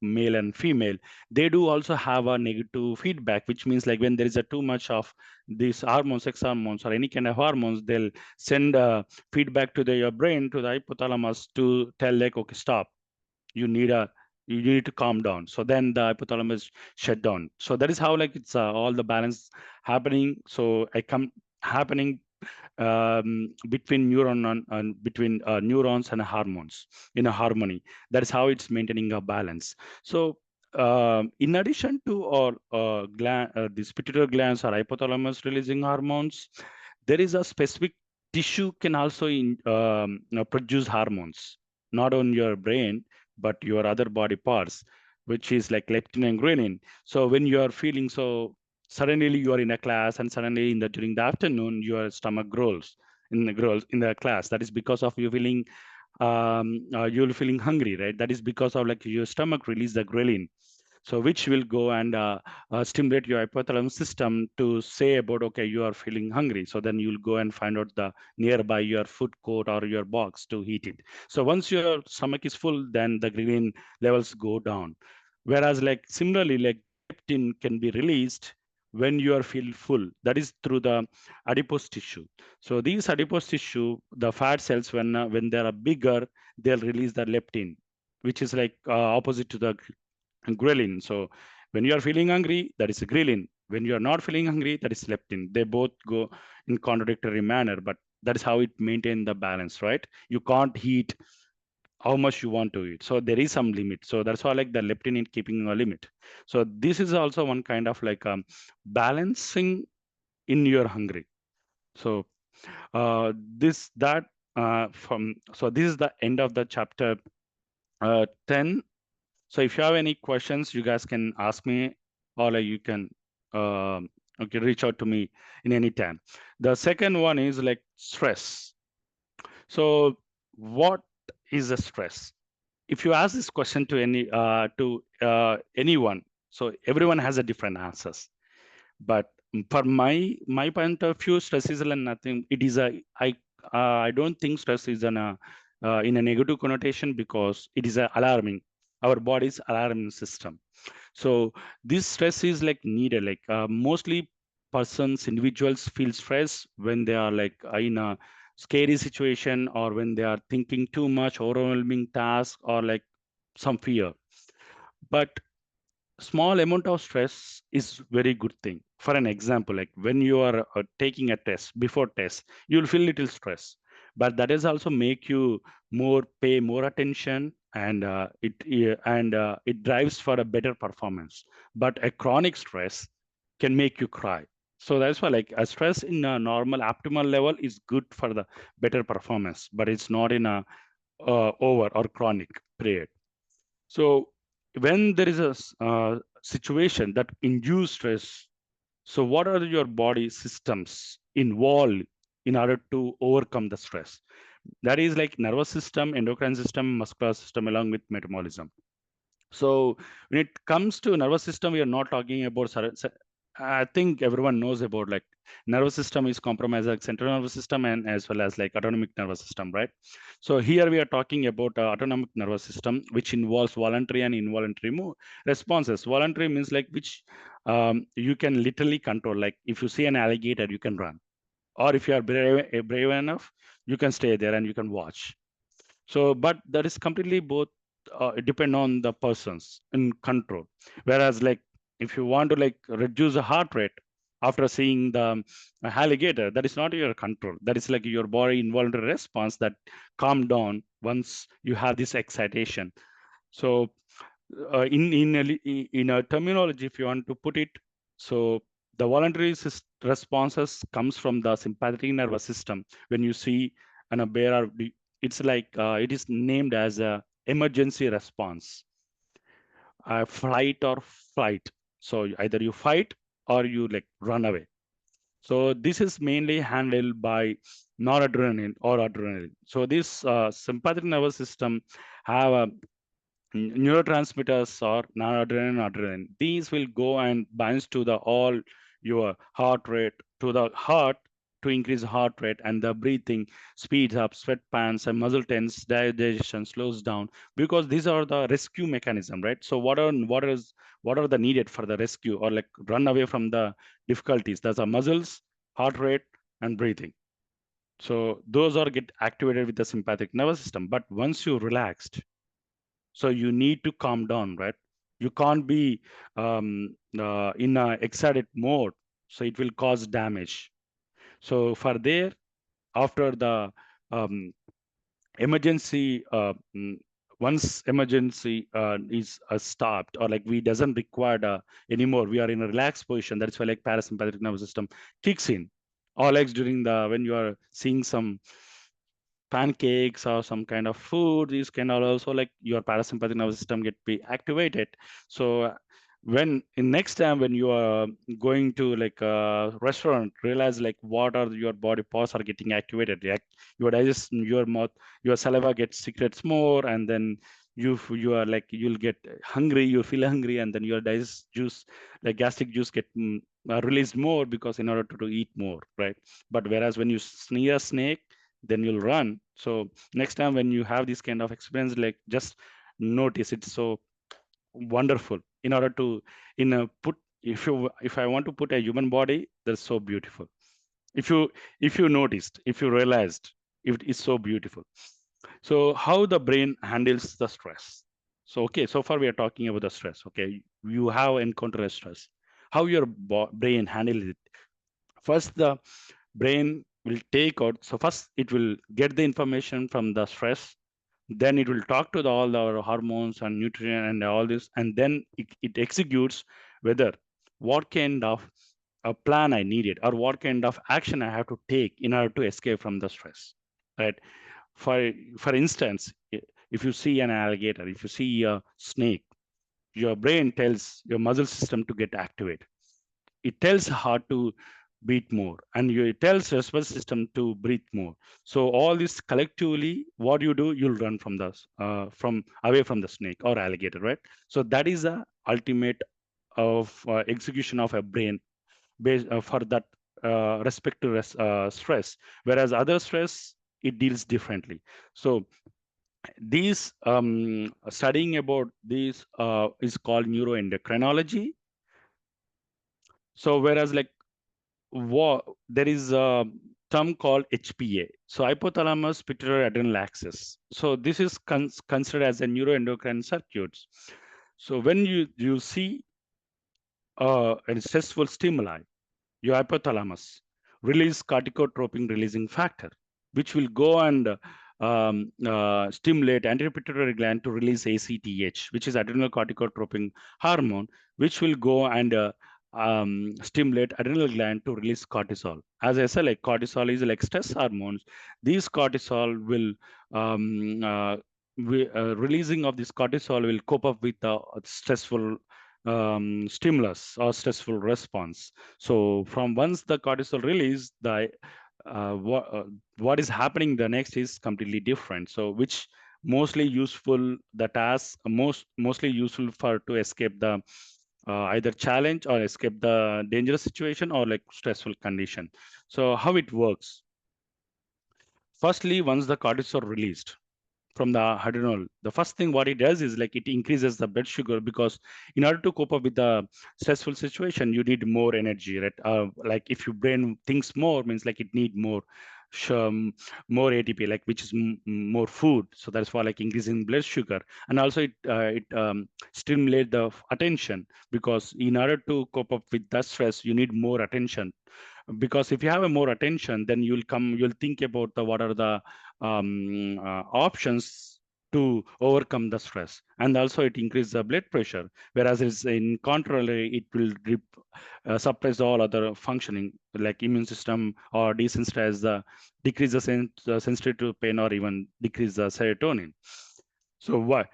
So how this cortisol works? Basically, it works mainly in hippocampus and amygdala. Hippocampus is mainly learning and memory. You doesn't require, when you are in a stressful condition, you doesn't require to learn anything, right? So instead of that, what it does is it shut down that hippocampus to do those kind of function and redirect that energy towards amygdala, which is like fear and anxiety. So how I can when it activates on the amygdala, what it does is two things. First is memorize it. Oh, it is like whether it is stress or not. Then if it is stress, then what are my alternate option? If these are the alternate option, next time when I encounter the same kind of stress, so it has a backup plan. So so instead of learning, so it directs the cortisol literally like directs like what needed, what not needed in order to overcome the stress. As I said, like stress in a normal optimum level, it's so good. It is good for us. Whereas it is a chronic stress, it is not good. It literally have a detrimental effect one's health. It has all drawbacks. So it has, I can say like a cortisol is like a nuclear like bomb or missile. It will go and damage anything. So make sure you guys don't go stress for longer time. So try to like overcome it. So the third part is like immune system, which is the last chapter which I'm covering here. So immune system, everyone like few decades ago, immune system means everyone says about like systematic. So macrophages, leukocytes, and brain doesn't have any kind of immune system except the brain barrier. Firstly, the main function of immune system is like first line defense against invader like virus, bacteria, or fungi. Like like your body, not except your brain, you have a well-defined immune system which works efficiently. If virus attacks, it knows how the how to attack bacteria or fungi, even when you're swelling and everything. But what about the brain? So brain also needs some kind of immune system, right? A defense mechanism, or like we can't say like, oh, brain doesn't get infected. No. So there is some kind of defense mechanism. The first preliminary defense mechanism the brain has is like blood-brain barrier. So these are like highly dense, specialized, packaged layers of cells. They have a restriction to all kind of only they have a restriction to like normal molecules. They have only specific selectivity. Put it in a normal, in a simple words, your blood-brain barrier like a VIP club. So you need access. You need a guest pass to get inside to the brain through this blood-brain barrier. So this is the first phase of defense mechanism for the brain. So not even your systemic immune cells like leukocytes, macrophages, T cells, B cells, even those cannot be crossed unless there is an infection in your brain. So this is that, and these are like even very restricted to even endogenous immune cells as well too. So what basically like how they both are then in that scenario, like how brain and immune are talking together. Like first thing, when your brain get infected or infection happens, so immediately like your hypothalamus trigger the fever, ache, pains, sleepiness, loss of appetite. What it does is like these kind of symptoms, it helps the immune system to combat with the infections, because while you're asleep, most of your body part is like falling asleep at rest, right? So whatever the energy the body has, it's transferred to your immune cells, and that is how it's fighting. What are the primary immune cells of your brain? Are microglia. So how this how the infected cells are like communicating, like either neuronal, which is like a vagus nerve, or C fibers, or humoral, which are like circulating molecules like cytokines, prostaglandin, complement troponin, either through the neuron or through the humoral, or the brain and immune system talks. So the one of the most important chemical messengers in your immune system is like cytokines. So these are the chemicals which are play huge role in order to maintain the healthy healthy life, or when there is get infected to heal it better. So there are like four different type of cytokines. Interleukins or like communicate between the two immune cells, whereas like interferons fight with the viruses. Chemokines recruit immune cells. As I said, even your T lymphocytes, like T cells, B cells, or macrophages, or leukocytes, even those cannot cross the blood-brain barrier, right? But when there is needed, this microglia, residence immune cell of a brain, can release the chemokines. These chemokines give a clearance to these molecules, immune cells, to get inside, to cure the to fight with the infection, or like to heal the any damage happens. So there is other one is tumor necrosis factor. It mainly works for the attacking the tumor cells, but it also triggers the inflammation. Most of the part inflammation, people thinks about negative in negative way, but inflammation is like it is a process of healing your body. Of course, like too much of inflammation is not good, but certain kind of inflammation is good enough because it is a process of healing. So how these cytokines can be released? These are the cytokines are like any immune cell can release the cytokines. So cytokines are like I would say like it's kind of like messengers. Like there is some kind of cells. They are cytokines are like small molecules. They'll communicate between the immune cells. So it will go and tell, okay, this is not my job. I think I need your help. Maybe it will bring the T cells, or it will tell like, oh, Phagos, to come and phagocyte that damaged cell, or like it will communicate other cells to like go like tumor necrosis factor to go and attack that tumor cells. So these are the way like communicating the immune cells to execute an proper and appropriate action. So how this immune system impacted under stress condition? As I said earlier in previous chapter, is stress, chronic stress is not good. So even the chronic stress, even impacting your body organs, it also impacting the immune cells. What it does is like the cortisol, which I said in previous slides, when the cortisol released, it suppresses the immune system, right? So if you are facing the stress on long time, you're also like compromising your immune system. What happens? Simply, you'll get infected, right? Have you ever noticed like why some people only getting flu, whereas other people are not getting flu? Because like their immune system are so good. It's not about, oh, that guy is like not get infected. He get infected, but also his immune system also are more active. That's why like it went and it attack and it neutralized the infection. Whereas other person who is coughing next to you, he has a weaker immune system. That's why like he's like showing those kind of symptoms. But eventually he'll also get cured, right? Even though you take the medicine, Dayquil, Nyquil, still eventually you'll get recovered from that because of like your immune system. Whatever we are using the Dayquil and Nyquil, those are like for symptomatic relief. But in order to get a permanent solution, the infection has to go out. That's the job of your immune system. So in the context of neuroscience or neurological diseases, so every scientist right now, in every diseases, people are notice the involvement of microglia or immune system dysfunction in all kind of neurological disorders, be neurodegenerative diseases like Alzheimer's to all the way down even psychological disorders like bipolar, schizophrenia, or like you name it, there is a role of immune system dysregulation. So people are noticed that the chronic activation of this microglia or chronic activation of these immune cells continuously release this inflammatory cytokines which are toxic to the neuron, whereas like limited volume of this inflammatory cytokines release is protective, whereas chronic release it's not at all protective. Instead of that, it is like destructive. So that is why like people are nowadays, all neuroscience researchers or even pharmaceutical companies, they are targeting therapy based on the immune cells, like be it be microglia or be it be astrocytes or all glial cells or immune systems based therapies.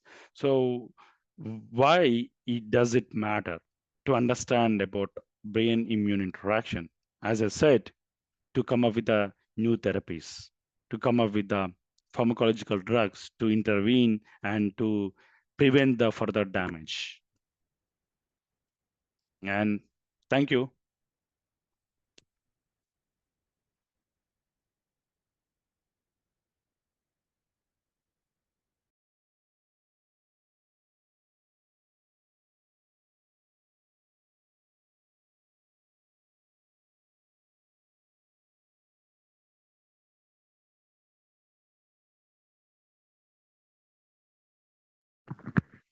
Great, thanks everyone. Now we can go ahead and start the Jeopardy game. Maybe someone can pull it up, and someone else keeps score. I'll keep score. Cool. And I guess so we can keep time. We could give students, I think 20 seconds would be fair. I know in the real Jeopardy game you get like 5 seconds to answer, right? But I guess since we're typing, we can do like a 20-second time limit.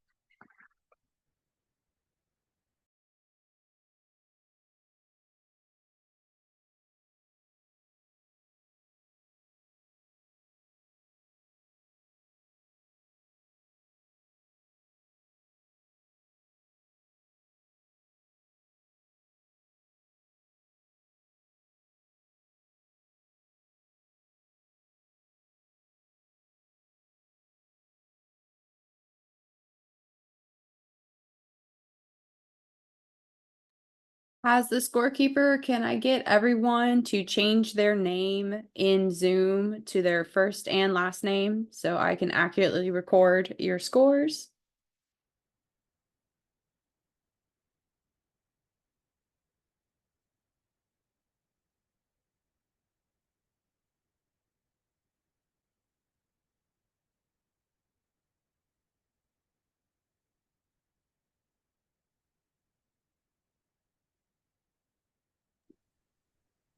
Okay, and then I pulled up the screen, but I'm a very new volunteer here, so um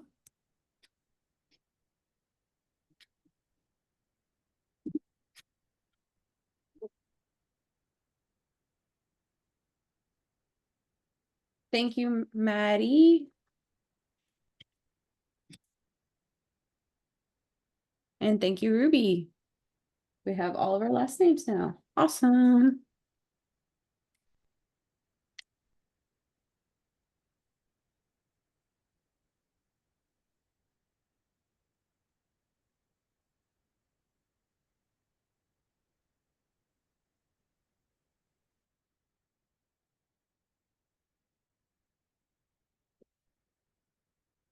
okay. I don't think it'll let me. Oh,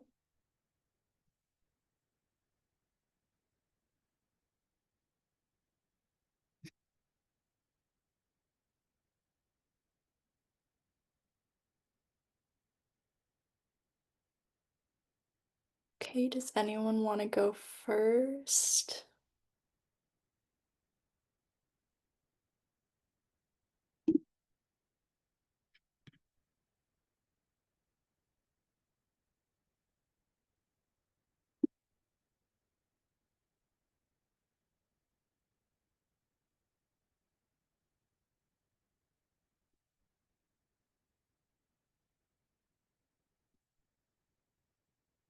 Okay, I see someone in the chat.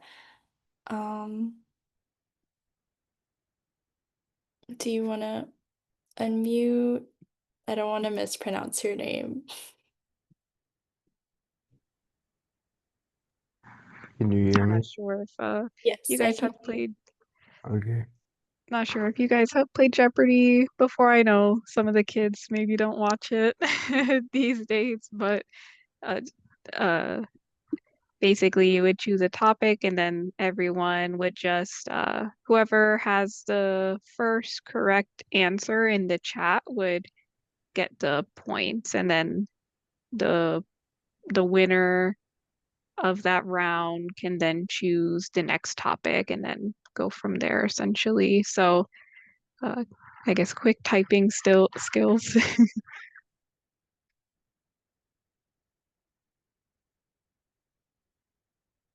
Okay. Um, is it Jonovan? Yeah, you got it. Okay. Do you want to make the first selection here? Infant child brain for 500. Okay.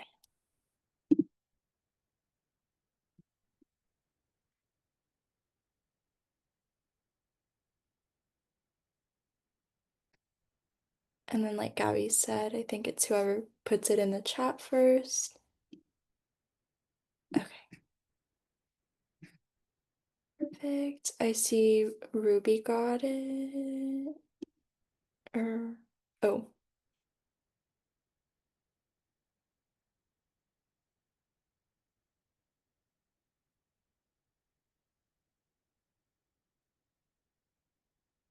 okay. So that one, I think I clicked too early. That was two photon imaging. Um, let me go back. No, no.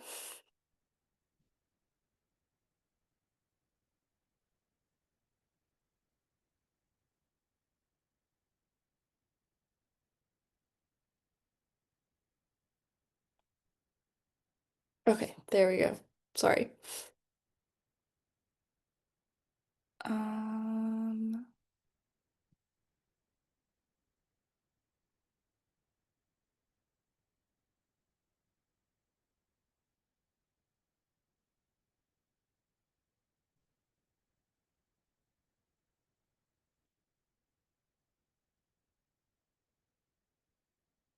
Okay, we didn't get the last one. I messed up the clicking, sorry. But Ruby, do you want to go ahead and choose the next category?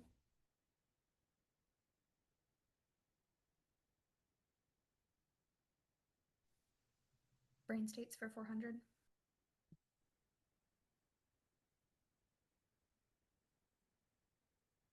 Okay, so this brain region in the hypothalamus acts as the body's master clock, regulating circadian rhythms in response to light signals from the retina.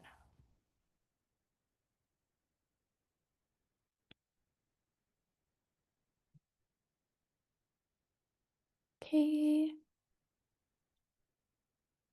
Looks like Ruby answered that one as well. Okay, good job. So that'll be 400 points, and we'll go back. Ruby, you got it, so you can choose next. Developing brain for 300. Okay, so these cells are found especially in embryos because they precede progenitor and differentiated cells.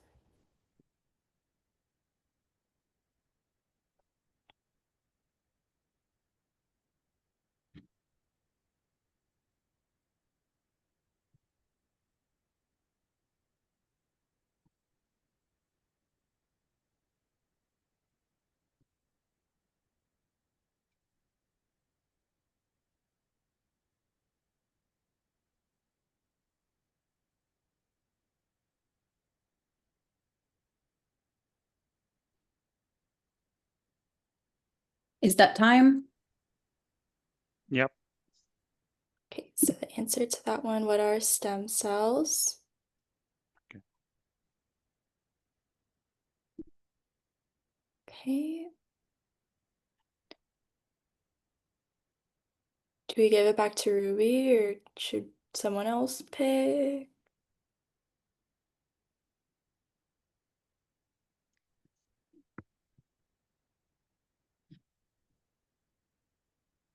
Okay, Ruby, back to you.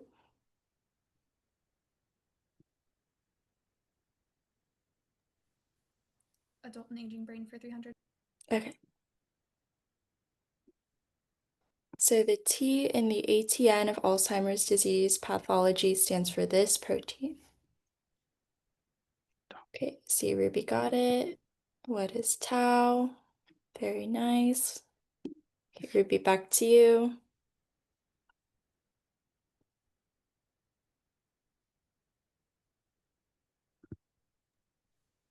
Stress for 400.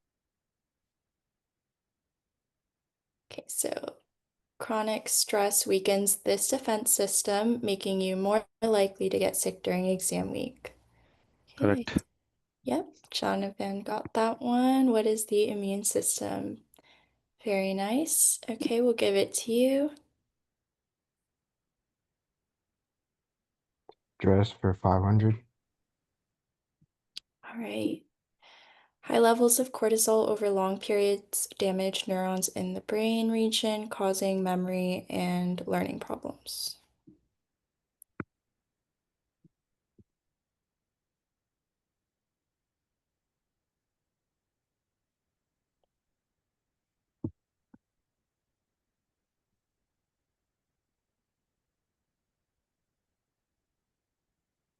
Correct. Yep. It is the hippocampus. Very good. So back to you.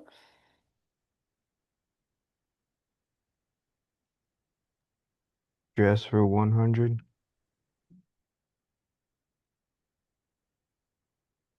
So this branch of the autonomic nervous system activates fight or flight response, making your heart beat faster and your palms sweat.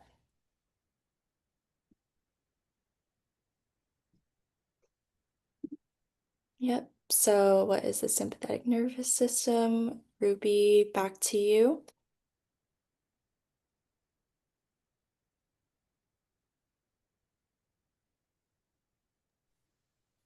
Brain states for 400. Okay, so this brain region in the hypothalamus acts as the body's. Oh, okay. I think we. Oh, this is already done. Yeah. Yeah, this question. Okay. Sorry, I don't think there's a way for them to get crossed out. Um, Are you Yeah. using it in the Google Drive or is it yeah. downloaded? I think maybe when it's downloaded it may cross out. It crossed out last time. I don't Oh, know okay. how Sorry. how we did. No, that's fine. I didn't realize that it mattered. Okay. Alessa, if you want to take a moment to download it, I did just update it with a Final Jeopardy question as well, so it needs Okay. to be refreshed anyway. Sure. I will go ahead and do that. Just 1 second.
During this intermission, I'll give a quick score update.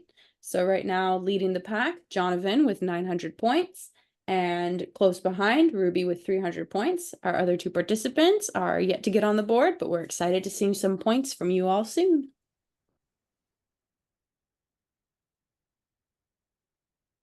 We expect everyone to participate. It thinks like it's only between Ruby and John. So Oh, they've just been very fast so far, so yeah, I totally get it. yeah, It's tough competition today. yeah. Interesting.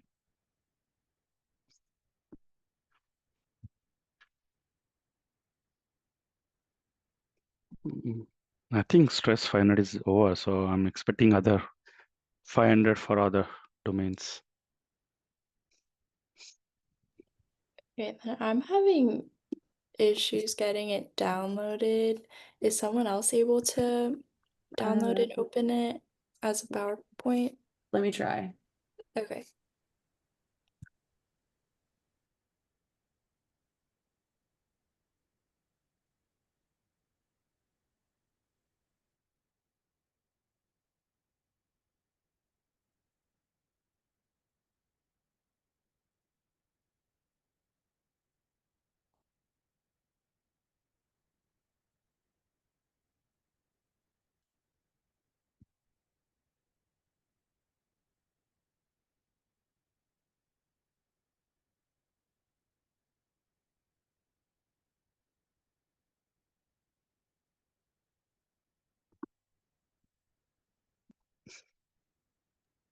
I got it downloaded, but I need screen sharing permissions again. I also downloaded if you want, like I can.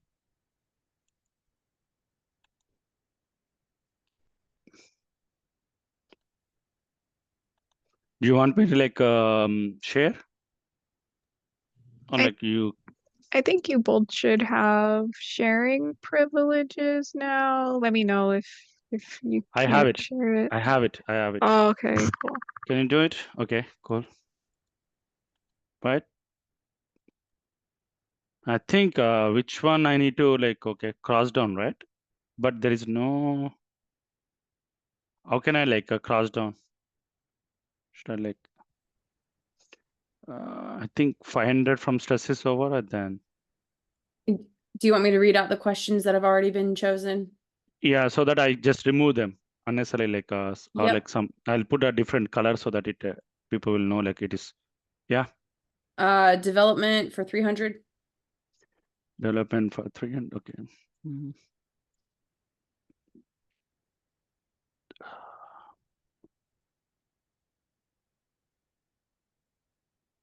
Okay. So did Child that. for 500. Okay. Age for 300. Okay. States for 400.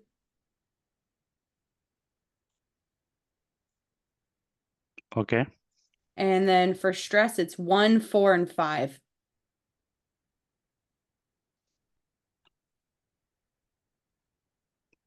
And Okay. then I'm just gonna keep myself unmuted in case we Yeah. come across the issue again, because I'm marking all the questions as we do them on the scorecard. Yes. Yeah, guys, come on.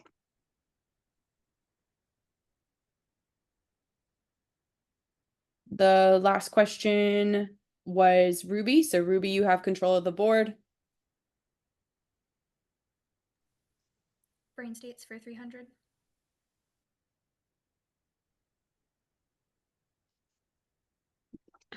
Okay. Okay. Oh shit. Okay. Don't I worry don't about know. doing the color thing. Just launch it. No, I'm not doing color, but Okay. It won't let you click. yes, Okay, there yes. you go. Now it does. Okay. This sleep disorder caused by the loss of orexin producing neurons in the hypothalamus leads to sudden attack of daytime sleepiness.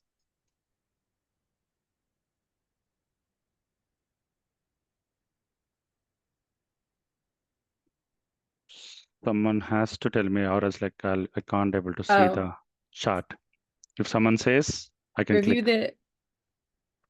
review the answer. Go to answer. Narcolepsy is correct. Great job, Ruby. Okay. Okay. Ruby, next yours.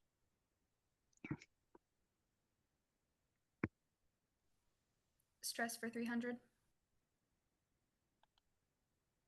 This steroid hormone raises blood sugar and release fatty acid to give your body fast energy during stress.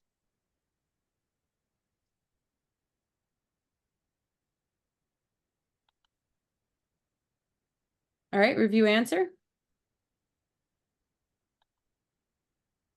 Once again, correct, Ruby, with cortisol. Great job. Wow. Okay. Good job, Ruby. Next.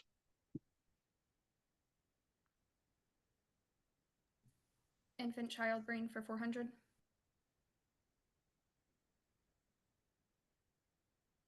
The brain improves connections among neurons by increasing myelination of axon and by extending dash.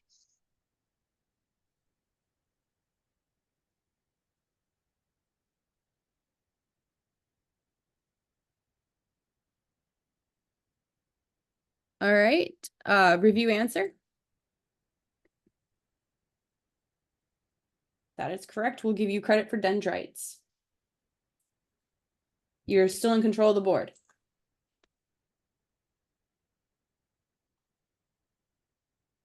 Okay.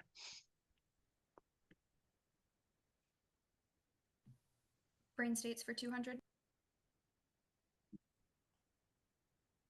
Scientists measures the brain's electrical activity during sleep using this type of test, which records patterns such as alpha, beta, and delta waves. All right.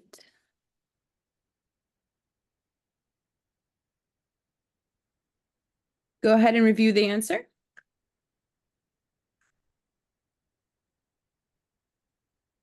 Great job, Jonathan. You have control of the board.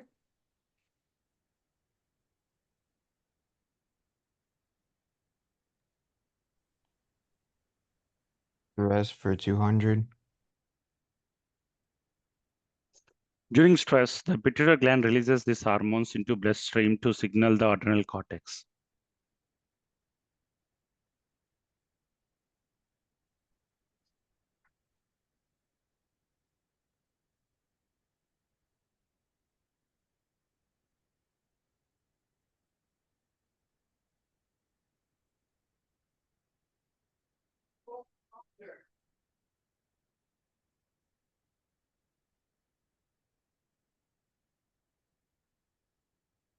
Still waiting for an answer?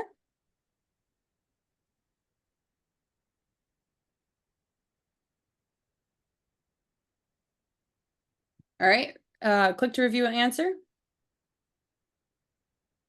The answer put in chat was norepinephrine. Is that an acceptable substitute? Norepinephrine also, yes. All Yeah, it's a right, substitution, yes. great job, Jonathan. You still have control. Brain states for 500. This diffuse network of neurons in the brainstem regulates arousal, alertness, and attention by sending activating signals to the cortex and thalamus. Sorry.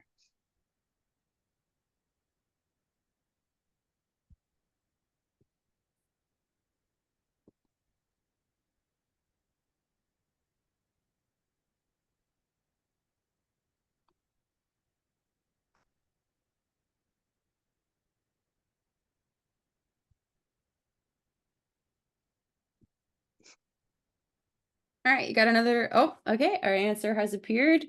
Can you show the answer?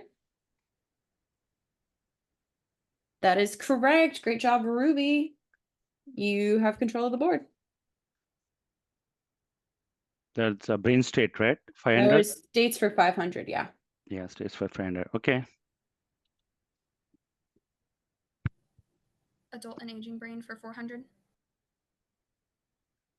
Some believe that DAS dashing to the Mediterranean is a key to healthy aging, meaning following a diet rich in plants and low in this lipid.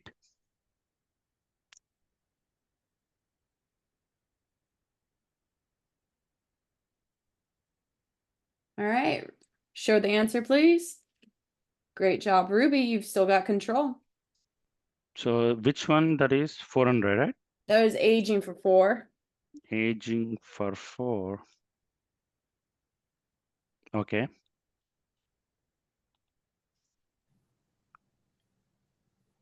Infant child brain for 300. This type of plasticity is characterized by the integration of universal environmental stimuli into normal developmental patterns.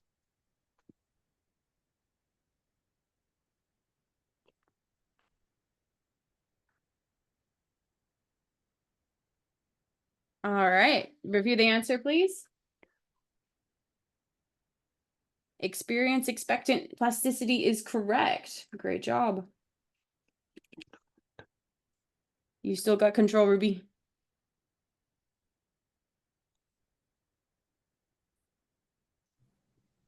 Brain states for 200. We've actually already done this one. Yeah, we've done this one. Yep. Wait.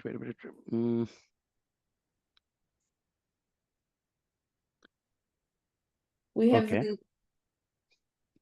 I do not believe we've done child for 200. So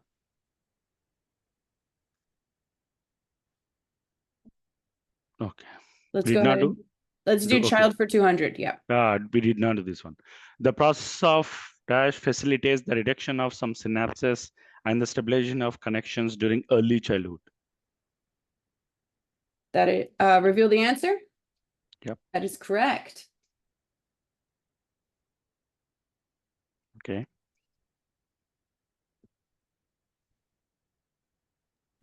Adult and aging brain for 200. This type of intelligence typically increases until 50 years of age.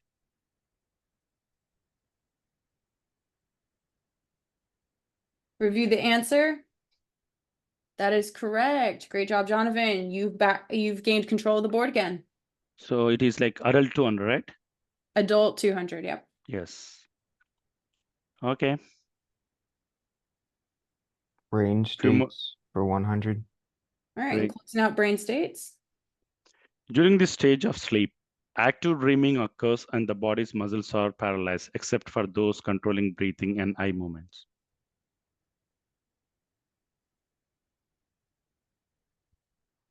All right, review the answer. REM sleep is correct.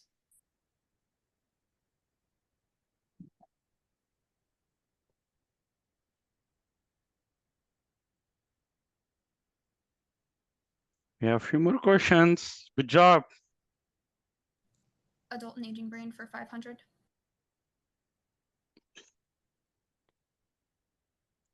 The degeneration of this specific cell type in the substantia nigra is responsible for Parkinson's disease.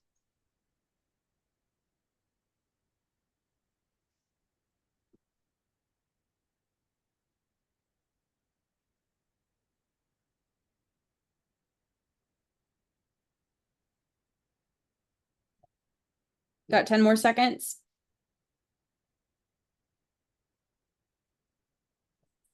All right, review the answer. Dopamine or dopaminergic neurons is correct. Great job, Ruby.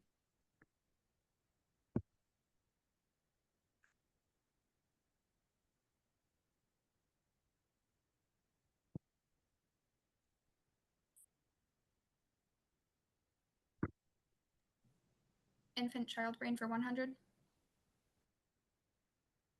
Beginning at 3 to 4 weeks of gestation, this term describes the journey of neurons to their final locations. This is not infant child, this is developing brain.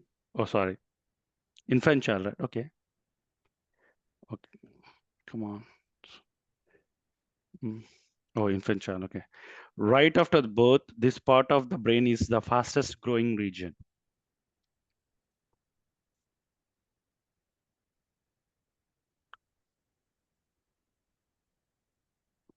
All right, reveal the answer. Cerebellum is correct. Good job, Jonathan. You're in control.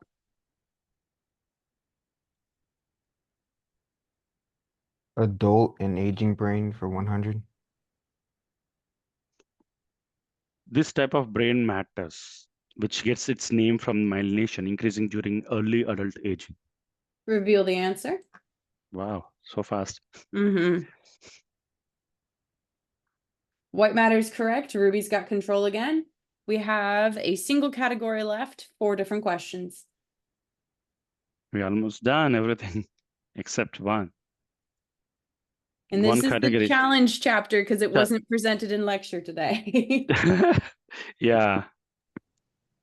Developing Ruby, brain for 100. 100, all right. Yeah, beginning at 3 to 4 weeks of gestation, this term describes the journey of neurons to their final location. Reveal the answer. That is correct. Ruby, you still got control.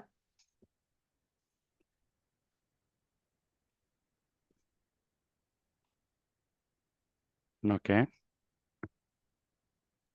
Developing 3 more brain for questions. 200, all right.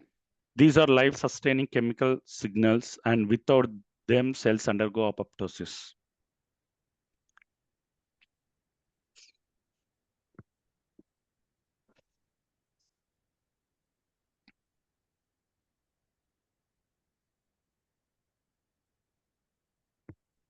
Ten more seconds.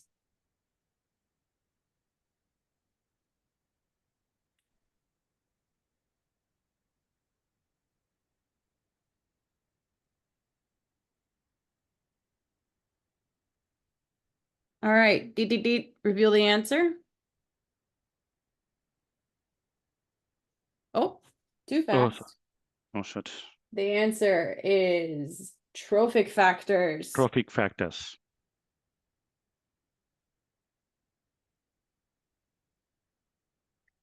That is for 200. We have 2 more questions. And Ruby, that answer is not counting against you because we had already revealed the answer when we received Yes. your guess. Developing brain for 400. Guided by molecular cues, this enlargement of axons leads neuronal extension in development.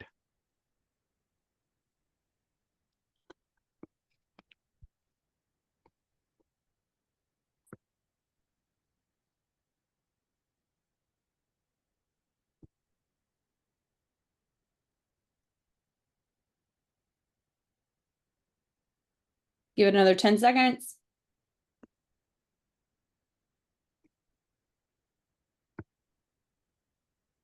I'll give a hint. It's described by its shape. Good job. Reveal the answer. Growth cone is correct.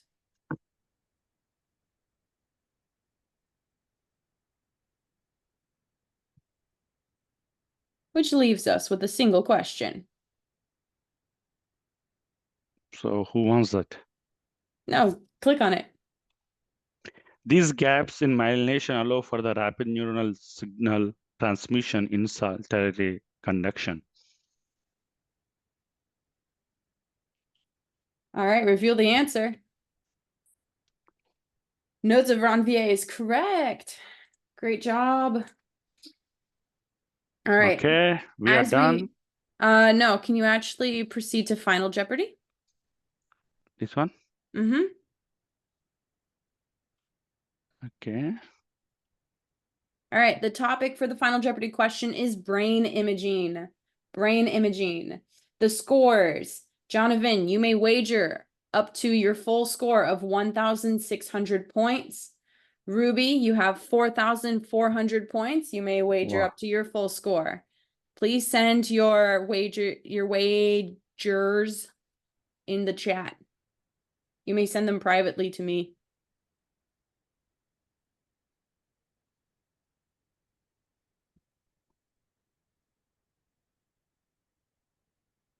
All right, Jonathan, I've received your wager. Ruby, I've received your wager. All right, please reveal the Final Jeopardy question. This imaging technique can be used throughout the body for soft tissue observations, such as white matter. It involves a fast-spinning generated field and radio waves. You have a full 40 seconds for your answer. Please send your answer privately to me.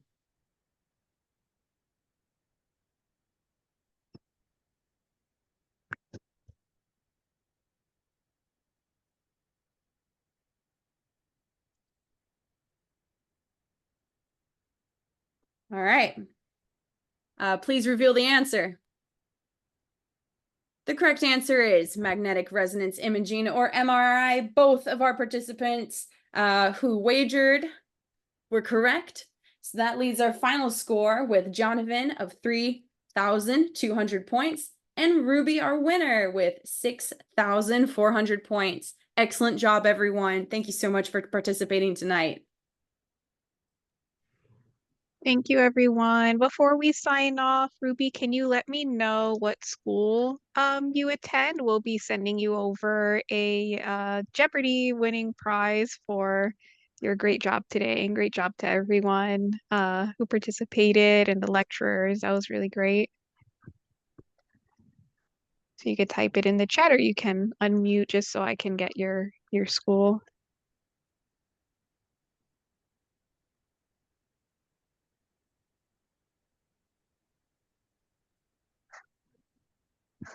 Bishop Snyder.